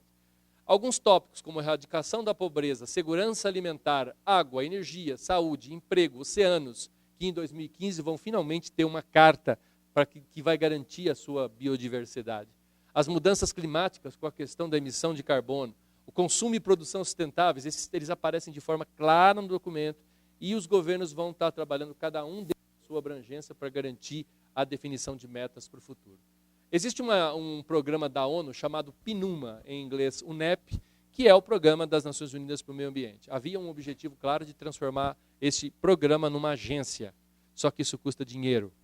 E hoje só 50 países aderiram ao PNUMA. Então o que eles garantiram nesse momento foi mudança de status, entraram no orçamento da ONU, e aí a ideia é que isso transforme-se numa agência no futuro. Eu acredito que, inclusive, vai se transformar numa agência do desenvolvimento sustentável. Vamos ver. O financiamento. Nós estamos falando de um fundo de 30 bilhões de dólares por ano. Esse é o dinheiro para conseguir atingir esses objetivos. Já sabemos pelo menos o valor. Alguém assinou? Cheque aí? Igual o cara, meu amigo lá? Não. Isso, eles vão ter um grupo de 30 países que até 2014 vão mostrar de onde que vai sair o dinheiro, e isso também vai ser aprovado na Assembleia Geral. É isso que a sociedade civil não entende. Como é que a gente vai querer fazer alguma coisa se o pessoal não compromete com o bolso? Entendeu? Essa é a questão. A questão é, quem que teria condição de fazer isso hoje? Que potência do mundo teria? Só o setor privado é que assumiu alguns compromissos. E a questão das mulheres, para finalizar, as mulheres ganharam porque elas realmente foram incluídas. A Michelle Bachelet, ex-presidente do Chile, lidera uma subsecretaria da ONU que está lutando muito pelas mulheres e eu acho que elas têm mais do que fazer isso mesmo. Mas algumas coisas elas perderam. E o principal, o mais conhecido na mídia, foi a questão do direito reprodutivo. Os Estados Unidos, para vocês terem uma ideia, estavam apoiando a inclusão de uma declaração de Pequim que garante para a mulher a gestão de saber quando que ela vai querer poder ter filho. Basicamente é isso. E o Vaticano vetou e alguns países vetaram e não apareceu essa cláusula. Só para terem uma ideia. Mas é assim, você tem gente de todo lado, um falando que quer, o outro falando que não quer, e alguém tem que fazer a gestão dessa bagunça. E o Brasil, os europeus criticaram que o Brasil forçou a barra para fechar o documento antes da chegada dos líderes. Tanto é verdade, eu estava na hora que o Patriota declarou o documento aprovado, junto com a ministra do Meio Ambiente, a Isabela, e uma coisa que ficou clara é que os europeus falaram assim, vocês quiseram fechar o documento nas coxas. Basicamente foi isso que eles disseram. Porque se a gente tivesse lutado um pouquinho mais, é provável que a gente conseguisse mais avanços. O Brasil não quis correr riscos. Quando os líderes chegaram, o documento já estava fechado. Né? Pelo menos para garantir as conquistas anteriores. Cláudio Vaz, meu antigo chefe, dizia que a gente às vezes dá um passo para trás para dar dois para frente. Né? Mais ou menos foi por aí que o Brasil quis fazer. Na verdade, felizmente, nós não demos nenhum passo para trás. A única coisa é que nós não avançamos como poderíamos ter avançado. Uma coisa que é muito interessante, que dessa vez ficou muito forte, é o que eles chamam de major groups, ou grupos principais. a sociedade dividida em cada um desses blocos aí, eles realmente puderam ser representados. Pra você ter uma ideia, o secretário-geral da ONU foi discutir com cada um dos grupos, numa reunião que quase foi uma cúpula desses grupos, das ONGs. Vocês acham que devem ter visto isso muito na televisão? E o documento foi bravo, o documento foi bem forte. Para você ter uma ideia, o que eu chamo aqui de economia verde, eu estou desde o começo da minha palestra falando que isso é bacana, a sociedade civil definiu a economia verde como a mercantilização dos valores naturais. Ou seja, é uma forma que os mercados estão vendo para ganhar dinheiro com isso. E eu nunca disse que, que não era esse o foco. Porque as empresas, querendo ou não querendo, elas têm que pagar dividendos para os seus acionistas, senão elas morrem. Né? Não vamos ser mais realistas do que o rei. Alguns tópicos, eu participei como espectador só de uma mesa, que foi de oceanos. Imagina aquela plenária da ONU com milhares de pessoas, todas elas com microfone, com possibilidade de falar, em telões, e o neto do Jacques Cousteau comandando a discussão com 10 especialistas de oceano do mundo inteiro. Essas reuniões foram acontecendo uma por dia, e as conclusões foram todas levadas em papel escrito para os negociadores, para gerar o documento. O documento é bastante rico, ele está disponível na internet, e vale a pena vocês darem aquela olhadinha que eu sugeri. Humanidade, aqui tem fotos para quem não esteve lá, é uma grande exposição, muito criativa. Para vocês terem uma ideia, essa sala, eles fizeram a sala da nossa diversidade. Então, é uma sala cheia de espelhos, onde em cada cubo que está suspenso tem um nome. E são nomes que aparecem só no Brasil, né? Nome Washington escrito com U, coisas desse tipo. Origem indígena misturado com origem europeia. E é um espaço... aqui você tem uma visão em 3D. Esse aqui é o presidente Paulo Scaff, ele sugeriu que isso aqui fosse eternizado, mais ou menos como aconteceu com a Torre Eiffel, que foi construída para uma exposição e que acabou virando algo que é um ponto turístico eternamente. Né? Muitas mensagens, muitos dados. Tem até uma sala enorme, que é a famosa capela, que eles chamam, onde eles lá tinham, todos os grandes eventos aconteciam por lá. Né? Um evento muito rico, como eu falei no início, eu acho que, querendo ou não querendo, a Fiesp ganhou bastante, porque foi no Rio, e quem liderou o processo foi a Fiesp, junto com a Firjan, junto com a Fundação Roberto Marinho e junto com a Prefeitura do Rio. Como eu falei, aconteceram lá eventos como a C40, dos prefeitos do mundo, e outras discussões. A ONU Habitat, que é uma agência da ONU que trata do assentamento de populações carentes, lançou um projeto de mobilidade urbana, onde as cidades têm razões para poder mudar o seu comportamento, que é um exemplo como esse, da questão de uso de ciclofaixas e outras melhorias para que a gente possa gostar mais de viver. Aliás, vocês viram, os candidatos a prefeitos de São Paulo, a palavra mais que eles estão falando hoje, se você escutar qualquer discurso, é adensamento populacional. Que em São Paulo descobriram que tem um mundo de áreas lá importantíssimas que são cheias durante o dia de carros e à noite ficam abandonadas. É a exploração da questão dos estacionamentos. E isso gera movimentação. Se você construísse habitação ou viabilizasse uma solução sustentável de moradia, você poderia ter as pessoas cada vez mais próximas dos locais onde trabalham. Essa é uma solução. Eu tenho uma filha que trabalha na Unilever, eles já estão desocupando as salas. E cada profissional, durante 2 dias por semana, faz o tal home office. E aí, depois ela vai no relatório dela no final do ano e coloca lá que ela reduziu a emissão de carbono. Por que ela reduziu? Porque ela tomou o risco de garantir que as pessoas não se desloquem para vir trabalhar e, evidentemente, melhora a qualidade de vida delas. E aí ela tem que mudar o paradigma de como que ela vai administrar o resultado do trabalho desse profissional. As pessoas ainda têm que se adaptar culturalmente para isso, mas é uma coisa que já está funcionando. Ou seja, você acaba reduzindo o custo, melhora a vida do teu funcionário e tem o resultado da mesma forma. Isso é só um mini exemplo para vocês entenderem o que é esse projeto. Né?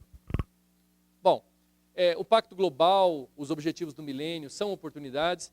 O Pacto Global eu sempre falo, porque ele é uma iniciativa da ONU, sem custos, não é uma agência, é uma rede, tem 7.000 empresas no mundo, e vocês podem aderir sem ter nenhum centavo de custo. E vocês, quando vocês são signatários, é uma forma de vocês materializarem o que vocês já fazem em prol do meio ambiente, em prol do social, com os tais princípios, As grandes empresas, para abrir capital, elas obrigatoriamente têm que ser signatárias, né? E hoje é uma oportunidade, como eu falei, para você trazer a sustentabilidade mais próxima para o negócio. Tem 10 anos já, 12 anos essa iniciativa, e o Brasil é a 4ª rede do mundo com 456 empresas signatárias, né? E como eu falei, logo, logo, vocês vão perguntar para vocês se vocês são signatários para vocês terem acesso a algum recurso ou alguma coisa desse tipo. Quer ver um exemplo? Eu sou membro do Conselho de Administração da Fundação Abrinq, que vocês conhecem. A Fundação Abrinq abriu parceria internacional com uma organização inglesa chamada Save the Children. E quando o Sinésio Batista, que é o presidente da fundação, entre outras coisas, foi lá abrir a parceria, a primeira pergunta que eles fizeram é se a Fundação Abrinq era signatária do Pacto Global. E ele nem sabia o que era. Então ele voltou, se tornou signatário à fundação e foi lá. E hoje, se vocês virem qualquer coisa da Fundação Abrinq, é a Fundação Abrinq Save the Children. Mas peraí, isso é uma ONG. A Fundação Abrinq é uma ONG, tem 100 funcionários, tem programas na ordem de 20 milhões de reais por ano, e é uma ONG que já tem. Agora, o que está acontecendo é que logo, logo, os seus clientes vão começar a perguntar para vocês, assim como acontece com a SA 8000, só para ter uma orientação. Então, se vocês quiserem conhecer, isso está disponível e é, como eu falei, uma oportunidade sem custos de vocês terem sustentabilidade. É uma visão geral, pessoal. Daria para eu falar mais, mas eu acho que a gente tem mais coisas mais legais para fazer, conversar e trocar algumas ideias ali no Happy Hour. Se vocês tiverem alguma dúvida, eu estou à disposição, mas agradeço aí pela atenção de todos vocês. Obrigado.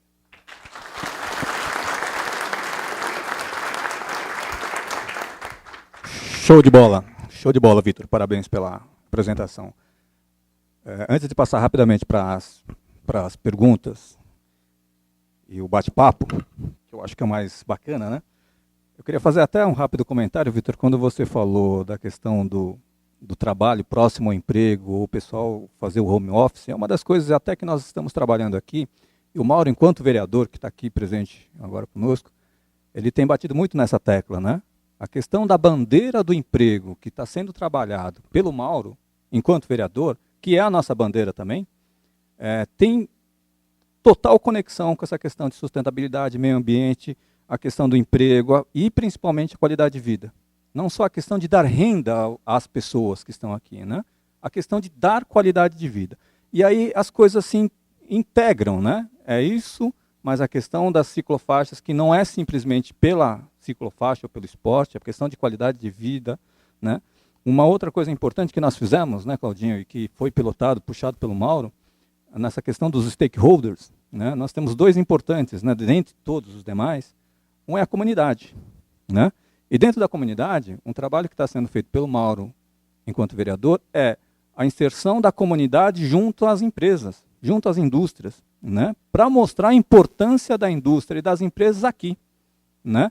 E nós levamos uma comitiva de senhoras, né? Senhoras da comunidade lá na Alumbra, né? E elas visitaram a empresa, visitaram a linha, conheceram, né? E um resultado prático foi que uma das senhoras foi fazer compra no CIC, nessas lojas de material de construção, e falou, poxa, não tem material aqui da Alumbra, né? Tem que ter. Reclamou, né? Então isso é uma coisa importante, porque gera a consciência de falar assim, poxa, é importante comprar da indústria nacional e é muito importante comprar da indústria de São Bernardo, né? Então essas questões, elas são de fundamental importância. E só para encerrar dessa questão toda que tem ligação total, nós temos um braço importante que é o SESI, né?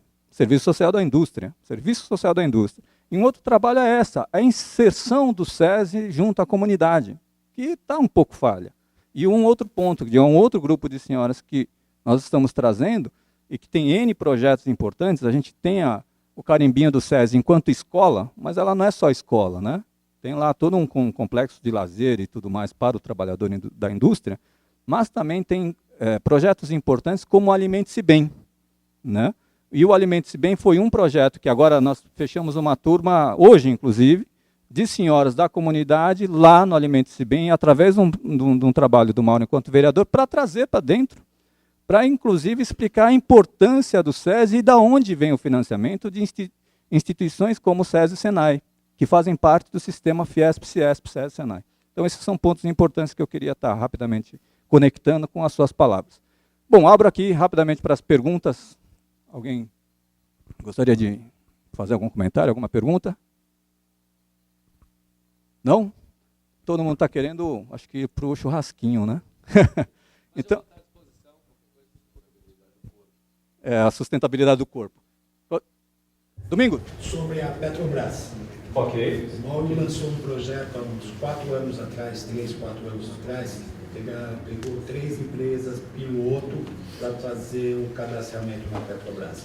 Tive a felicidade e o privilégio de ser convidado a ser uma delas. Até hoje não consegui fechar o meu cadastro lá. As dificuldades estão muito grandes. Não sei se as outras 2 conseguiram. Tivemos promessa, lá esqueci o nome da pessoa que veio falar com a gente aqui no CESP aquela vez. Estivemos com ele lá em Santos, discutindo isso daí há quase um ano atrás, e até agora nada. Tá? Só para reforçar o que você está falando desse ponto que temos aqui avançado. Beleza? Vitor, eu queria só fazer uma pergunta para você. Você é um companheiro nosso antigo, né? E uma das pessoas que mais conhece sobre esse tema, não só aqui em São Paulo, mas vem desenvolvendo palestras fora de São Paulo e até em outros países, né? Hoje, nessa área, qual é a principal dificuldade que você sente para as empresas, de uma certa forma, mais, não digo as grandes e megas empresas, né? Mas a grande e média empresa, não é? Para aderir a isso tudo? Existe um problema lógico, que cada um hoje, e um dos pontos que a gente vê mais as empresas hoje é o setor de autopeças, que está passando por uma grande dificuldade, né? Mas quais são as grandes dificuldades que você vê para a média empresa poder aderir a uma questão dessa? Evidentemente que a resposta não é tão simples, mas se eu puder sintetizar, a resposta é a seguinte. As empresas vivem o curto, no máximo o médio prazo, e a sustentabilidade ainda está vista como alguma coisa um pouco distante. Então é difícil para essas empresas. Olha, vou ser muito franco, eu tive conversas com líderes empresariais de empresas grandes, principalmente você citou o ramo de autopeças, é muito interessante, porque este ramo é um ramo que a liderança, principalmente que está próxima da temática ambiental ou social, eles já perceberam que é legal, que é bacana e que é interessante. Eles não conseguem priorizar. É prioridade. Eu estou falando isso porque isso impacta o meu negócio. E a percepção que a gente tem é que esses empresários somente vão comprar isso para a verdade como algo prioritário nos seus negócios quando a faca encostar nas costas. É a questão da prioridade, a questão da urgência. Então, o que acontece? A mensagem, Mauro, que a gente tenta passar para os empresários é priorizar o importante e não urgente. Né? Se você fizer isso, e isso vale para a nossa vida no cotidiano, a gente não prioriza o importante e não urgente, o que vai acontecer é que você vai conquistar algumas coisas que provavelmente no caminho atual você vai passar longe delas. Você vai provavelmente continuar com a tua empresa, você vai continuar fazendo o seu negócio, mas vai perder a oportunidade de ser pioneiro em algo em que ainda você tem um pouquinho de tempo.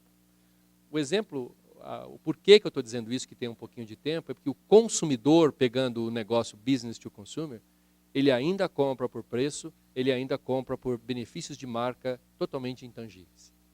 E o consumidor responsável é aquele que primeiro quer saber de onde que está vindo o produto para depois definir pela compra. É muito cedo para chegar nisso ainda. O consumidor não está preparado. Alguns jovens, algumas crianças e algumas pessoas que têm isso como valor já começam a não comprar de tal empresa. Eu vi um cara dizer para mim que não entra naquela loja porque aquela loja tem trabalho escravo na cadeia de valor dela. Né? Mas honestamente não é aí ainda. Então, o desafio é fazer com que isso entre na agenda estratégica. Isso ainda não é. Já que eu falei da autopeças, uma autopeças grande, imensa, multinacional alemã, que realmente que tem o valor da sustentabilidade no seu DNA, eles têm um valor muito forte para a questão de certificação. Aliás, eles dão show na questão de todas as normas. Sabe que a sustentabilidade é importante, mas ainda não investe nela. vão investir na hora que provavelmente a montadora também entrar. Porque montadora nenhuma é referência à sustentabilidade. Em nenhum ranking de sustentabilidade no mundo não existe uma montadora. Dá para acreditar nisso? Aí você diz, elas não fazem nada em relação à sustentabilidade? Fazem muito, tem fundação, tem projetos maravilhosos. Mas tem alguma coisa aí, né, no relacionamento com seus stakeholders, que não permite que elas sejam tomadas como referência. Em nenhum lugar do mundo. Não é surpreendente? A competência que eu chamo de sustentabilidade, eu acho que a mais importante agora não é a sustentabilidade, é a tal da resiliência. Né? As organizações que forem resilientes em relação à pressão do curto prazo e começarem a olhar um pouquinho por cima disso e definir um planejamento focado mais lá na frente, essas empresas vão ganhar mercado. Estão acreditando? Não sei, vamos esperar para ver. Mas se a gente olhar as tendências, parece que esse caminho é um caminho bom. Amigo da casa, obrigado pela aula que você deixou aí, o exemplo.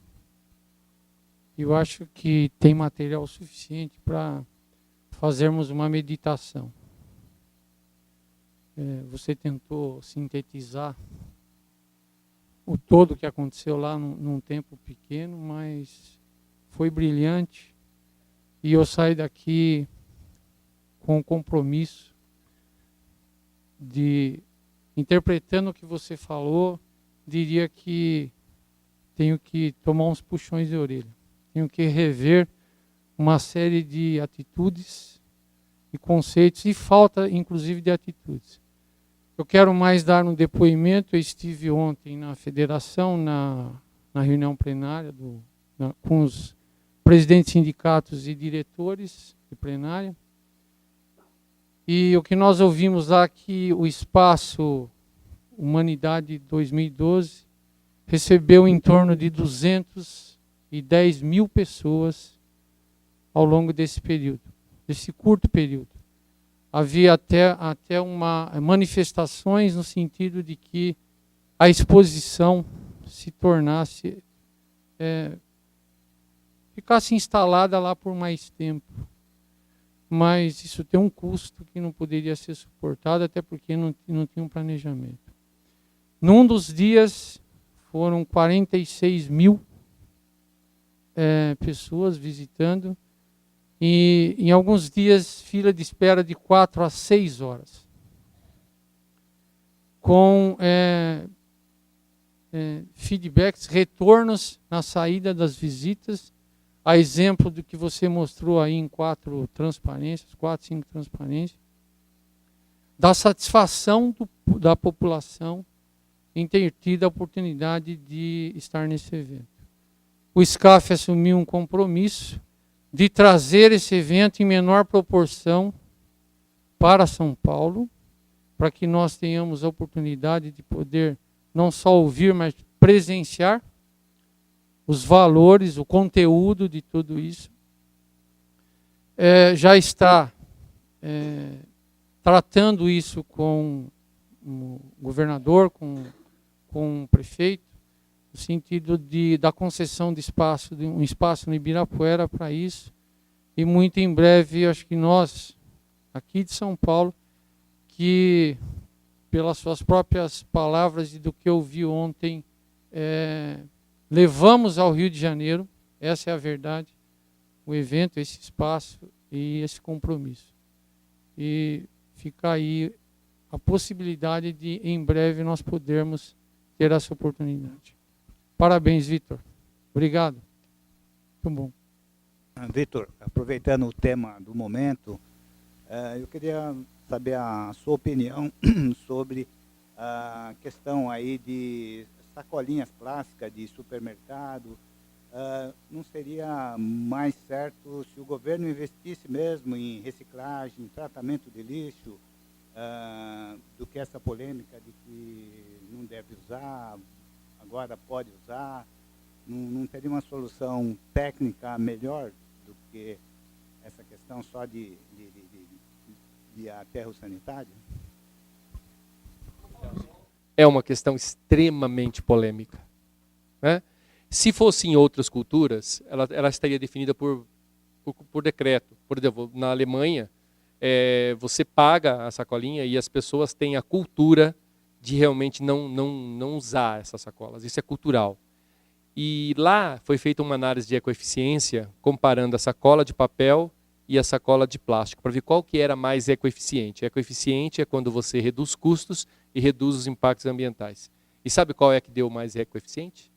O plástico. Evidentemente que foi o plástico. Porque lá a cultura faz com que qualquer plástico ou qualquer material desse tipo que é utilizado, ele vá para um processo de reciclagem e ele entra no processo. Então diminui o impacto. Coisa que nós não temos como cultura. Então o que eu vou te dar como resposta assertiva é só a minha opinião.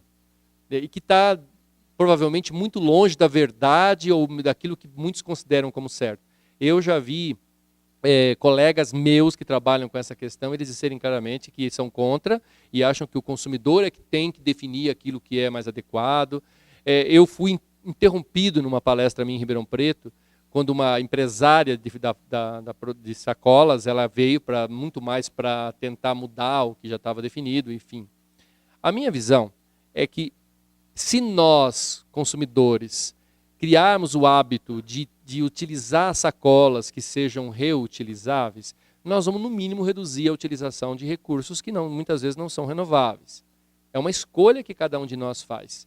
Então, na primeira vez, você acaba esquecendo, você acaba trazendo compra na mão, tal. Mas se você começar a criar esse hábito, você vai perceber, depois de um tempo, precisa ter uma adaptação cultural, que a gente não sofre com isso.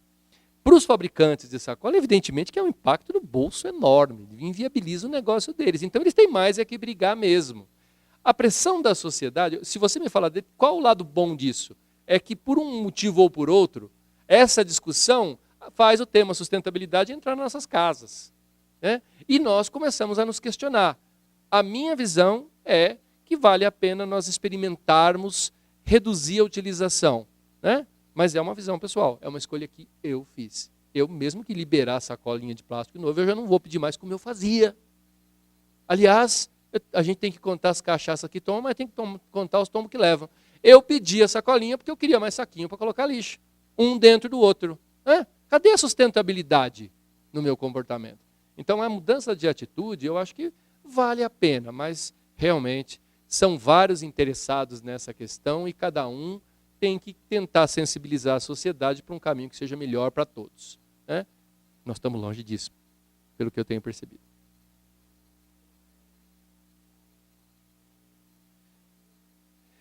Olha, dizem, a investimento em reciclagem, a reciclagem ela é um passo importantíssimo, o Banco Real que o diga. Né? O antigo Banco Real ganhou clientes, cresceu no mercado porque começou a trabalhar com o conceito de sustentabilidade e usar o talão de cheque. Né? Só que o papel reciclado, ele é mais caro do que o papel branco. E não necessariamente é o mais ecoeficiente, porque você tem que usar mais água e tem que usar mais produtos químicos para produzir. Agora, a reciclagem ela é ótima e nós temos que trabalhar. Eu mesmo liderei um projeto na BASF de reciclagem de PET que se tornou referência. Mas, olha, ainda tem algo melhor que a reciclagem. Sabe o que é? Não gerar resíduo. Né? Ou seja, quando você começa a criar a mentalidade da não geração do resíduo, você eventualmente pode não precisar da reciclagem. Né? Só que também, olha, nós vamos comer muito arroz e feijão ainda para chegar nesse ponto. Mas esses sinais a gente deveria passar mais para os nossos filhos. Né? Eles começarem a ter escolhas que comecem a reduzir a geração para que você não tenha que se preocupar com o passivo posteriormente. Já ganhamos um pouco de tempo, porque no passado a gente não estava nem aí. Né? O Arnaldo Jabor tem um texto que ele fala exatamente isso. Ele fala assim, olha, até lá eu já morri mesmo, para que eu vou ficar me esquentando a cabeça com geração de resíduo ou não geração? Né? Mas é uma questão polêmica e eu acho que cada um vai ter que influenciar de tal forma que a gente encontre uma saída melhor lá na frente. Sacola de pano, sacola reciclável, mesmo plástico reutilizável.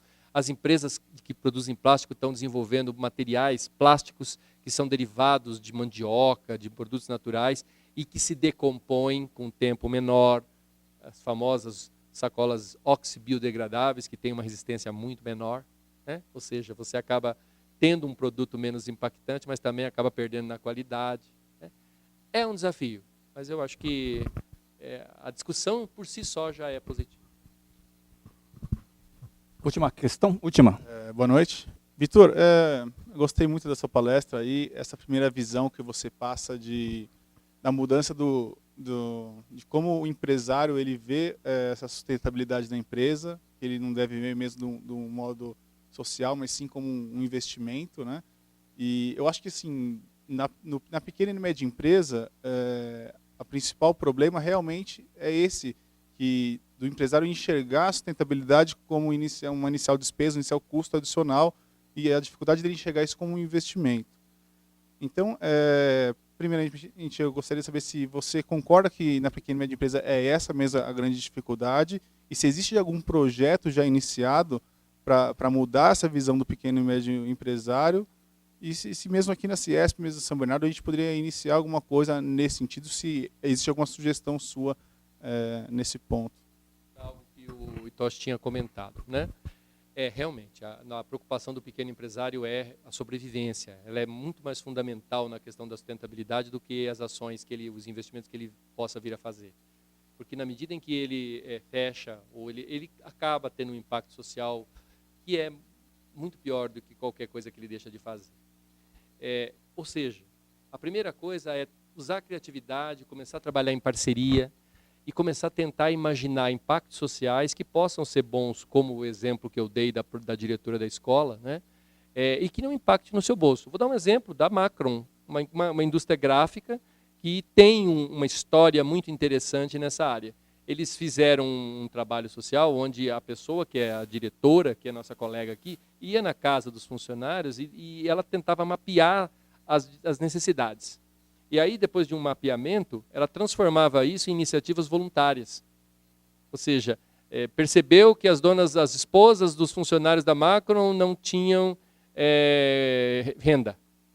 E aí elas começaram a criar formas de educar essas donas de casa para elas gerarem renda para ajudar os seus maridos. Puxa, que projetão de responsabilidade social com custo zero, por exemplo. Agora, e esse é um exercício que nós podemos fazer até como Ciesp São Bernardo. Nós temos aqui um núcleo de responsabilidade social que poderia trocar essas ideias. De repente, vocês estão lá no cooperativo ou qualquer outro bairro e poderiam criar projetos integrados, onde todas as empresas pudessem trabalhar juntas com benefício da sociedade e aos negócios delas. Agora, como ferramenta, eu já tive a oportunidade de, numa plenária, falar sobre ele.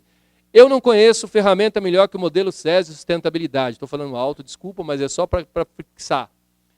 O SESI, usando know-how internacional, especialistas, desenvolveu uma ferramenta gratuita, onde, aliás, nós temos aqui empresas que já receberam a utilização dessa ferramenta, onde é feito o pessoal do SESI vai até a organização, ele faz um mapeamento através de pesquisa e depois um facilitador vai e faz o que nós chamamos de consenso e definição de prioridades que a própria liderança e os próprios funcionários escolhem.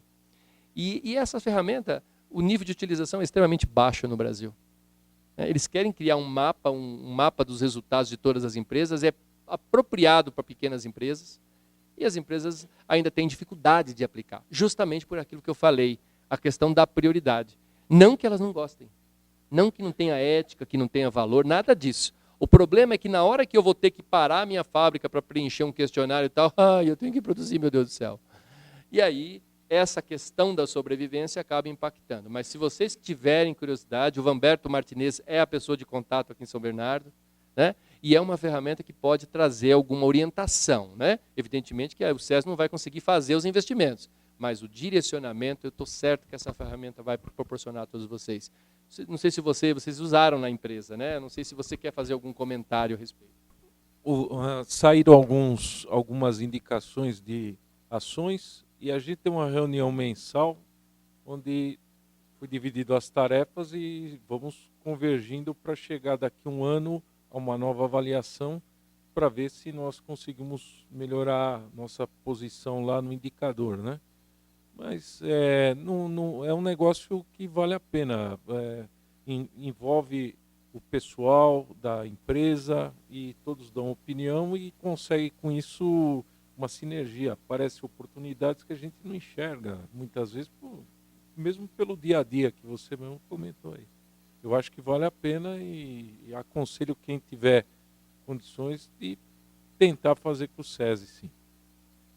Obrigado. Vitor, mais um comentário sobre o que estávamos falando aqui das sacolas. Como eu enxergo isso? Há um interesse do fabricante da sacola. A sacola não existia quando eu era um pouco mais jovem. Ela foi instituída depois, né, e criou-se um hábito.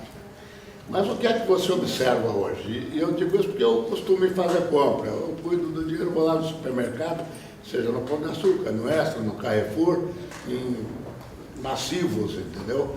E você já não constata mais o problema. E quando às vezes eu vou, esqueço, tem a sacolinha, como na Alemanha também, você compra a sacola. Custa 10 fênix, 15 fênix, e você compra a sacola de plástico para levar, se você não levar. Quem frequenta os atacadistas da vida, se viram pegando caixa de papelão, porque eles nunca deram embalagem nenhuma. Eles nunca deram sacola, e ninguém reclama. Né? Agora, práticas existem, que você as conhece muito bem, que nós podíamos adotar. Por exemplo, você está numa feira de Hannover, ou numa Cebit, que tem 500 mil visitantes, você vai lá e compra um copo de Coca-Cola, um refrigerante ou de cerveja. Depois que você tomou, você devolve o copo e você pega €1 de volta, ou 50 centavos de euro. Você compra uma garrafa de água mineral no supermercado, você tem o fund, né, que é o retorno, você leva a garrafa de volta e recebe 25 centavos. Então isso faz com que o bolso eduque. E nós não vemos, não pensamos nessas práticas. Que fora da sacolinha, o que você vê de garrafa PET jogada por aí não é brincadeira. Agora, quando o cidadão souber que ele leva lá e ele recebe um dinheirinho de volta, você educa. Então era só um comentário, porque se fala muito da produção de idade, não dá, mas a gente vê nos outros lugares ações e costumes que isso perfeitamente factível de fazer aqui para educar. E até reduzir esse resíduo que a gente tanto fala, né? Bom, é isso. Castelo, Alcade, seu Nelson, obrigado. Pessoal que participou aí do bate-papo. Obrigado, Vitor. Quero fazer um rápido comentário, Domingos, a questão da Petrobras, né? Até peço licença para o Jorge falar rapidamente. Nós estamos trabalhando essa questão do posto avançado que está na Prefeitura de São Bernardo, na Sala do Empreendedor, ela é uma coisa importante. E até peço, Domingos, que empacou o seu processo lá de 2 anos atrás, tentar novamente aqui. Tá? Mas eu acho que nós estamos... Houve um problema lá na TUM. Nós fizemos o CIESP interviu e agora está vendo se dá um encaminhamento. Então é uma oportunidade para os demais. O Evaristo, que está lá no fundo, o Evaristo também está lá com o pessoal da Petrobras? Não. Não está? Ah, já tem lá. E está tudo redondinho. Tá. Porque eu sei que o pessoal do seu POU, da PCM, não sei se está aí, eu sei que tem alguns dos nossos companheiros que está fazendo o cadastro lá. A minha solicitação é, façam, né? E se empacar, nos avisem que a gente vai intervir juntos, porque em tese é realmente para funcionar. E nós temos a oportunidade, como eu falei, o que me garantiram, eu conheci, não é uma mocinha, não é uma atendentezinha que fica lá na internet, né? É um engenheiro da Petrobras que está aqui, no atendimento. Então é um engenheiro que vai ajudar na questão documental, que cá entre nós é uma burocracia danada mesmo, mas também nos ajudar na parte técnica. Então a ideia é que ele nos auxilie efetivamente num conjunto de questões do cadastro efetivo e poder dar fluidez nesse cadastro e lá na frente não é só ter o cadastro, é tentar colocar pedido. Esse é o ponto principal que nós precisamos. Então eu quero aqui ressaltar e agradecer o seu comentário, porque é difícil mesmo fazer esse cadastro Petrobras, é muito difícil. Né? Por isso que nós estamos tratando com muito carinho esse assunto e poder estar juntos para poder estar intervindo e tudo mais. Só mais um comentário para quem for fazer cadastro, procurar não fazer a nível nacional, faz nível regional. Porque até a gente descobrir isso daí, nós tivemos que nadar muito. Tá certo. Mauro, quer fazer um rápido comentário? Não? Ah, já fez o cadastro. Não, assuntos... Maurinho, quer falar um pouquinho? Não? Ok. Bom, eu peço para o Cláudio para fazer os encerramento e palavras finais. Bom, eu também não fiz o cadastro. Mas eu vou fazer. Não, eu queria só lembrar, pela palestra da ciclofaixa, existe material de apoio para divulgação, né? Lá na Alumbra a gente já está fazendo isso, já tem acho que umas 60 assinaturas lá, isso em papel, eu não sei da internet quantas fizeram direto. Mas então quem quiser esse material está disponível, quem quiser divulgar isso aí, pode fazer. A gente vai disponibilizar por aqui, tem o Rodrigo também, o pessoal do NJE. Então, quanto mais força o Mauro tiver lá nesse projeto, mais fácil fica de passar. O prefeito já sabe, né, Mauro, do projeto, já tem uma boa visão, só que precisa ele achar que a população realmente deseja. Então, a gente precisa dessa força de todos. Aí acho que vale o esforço, porque é bem legal. A ciclofaixa passa perto de casa em São Paulo, e eu vejo domingo crianças, famílias passando ali, interliga parques um dentro do outro. E eu só não tomei vergonha nem de comprar a bicicleta para ir, mas a Laura já me cobrou umas 1000 vezes que ela quer ir também. Então, talvez por ela eu entre na ciclofaixa em São Paulo também. Eu gostaria de aproveitar e agradecer o Vitor. Eu acho que ele deu uma visão bem bacana do que foi o evento no Rio. Eu e o Itoshi estivemos lá um pouco antes, na verdade um dia antes de abrir o evento, mas isso com o Vitor também, mas a gente deu para perceber que o evento era bem grande, era uma grandiosidade do evento. E mesmo que não tenha saído, Vitor, um documento assinado, valeu pelas discussões que se foram feitas lá, né? Isso vai caminhar bastante aí pela frente, aí, e a importância que o Brasil acabou se demonstrando aí. E outra coisa, daquela parte da palestra da sustentabilidade que você falou, que até o rapaz perguntou aqui, a visão que o empresário tem que ter sobre sustentabilidade não é filantropia, é negócio, é competição mesmo, é custo, e a gente tem que enxergar isso como um benefício para a empresa sempre. No começo da Alumbra, a gente começou a fazer algumas ações por custo, mas a gente percebeu que isso também canalizava muito no marketing, na imagem da empresa e no comportamento do colaborador dentro da empresa. Ele trabalhava mais contente quando ele via que nós estávamos preocupados com ele, com a vida dele, com o meio ambiente, com a região e com o produto que eles mesmos estavam fazendo. Então, eu acho que você passou isso, acho que deu para todo mundo ter essa visão bem legal. Hoje, nós estamos inaugurando o nosso evento, o nosso espaço de confraternização. Ainda não está pronto, mas hoje já vai estar disponibilizado para os nossos futuros eventos aí. Já ficou, acho que bem bacana, né? Gostaria de agradecer aqui ao Fontana, pela empresa Embravir, pelos blocos de vidro que foram doados aí, que ficaram bem legais lá. E convidar a todos aí para inaugurar definitivamente o espaço que é nosso. Tá? Boa noite, obrigado pela presença de todos.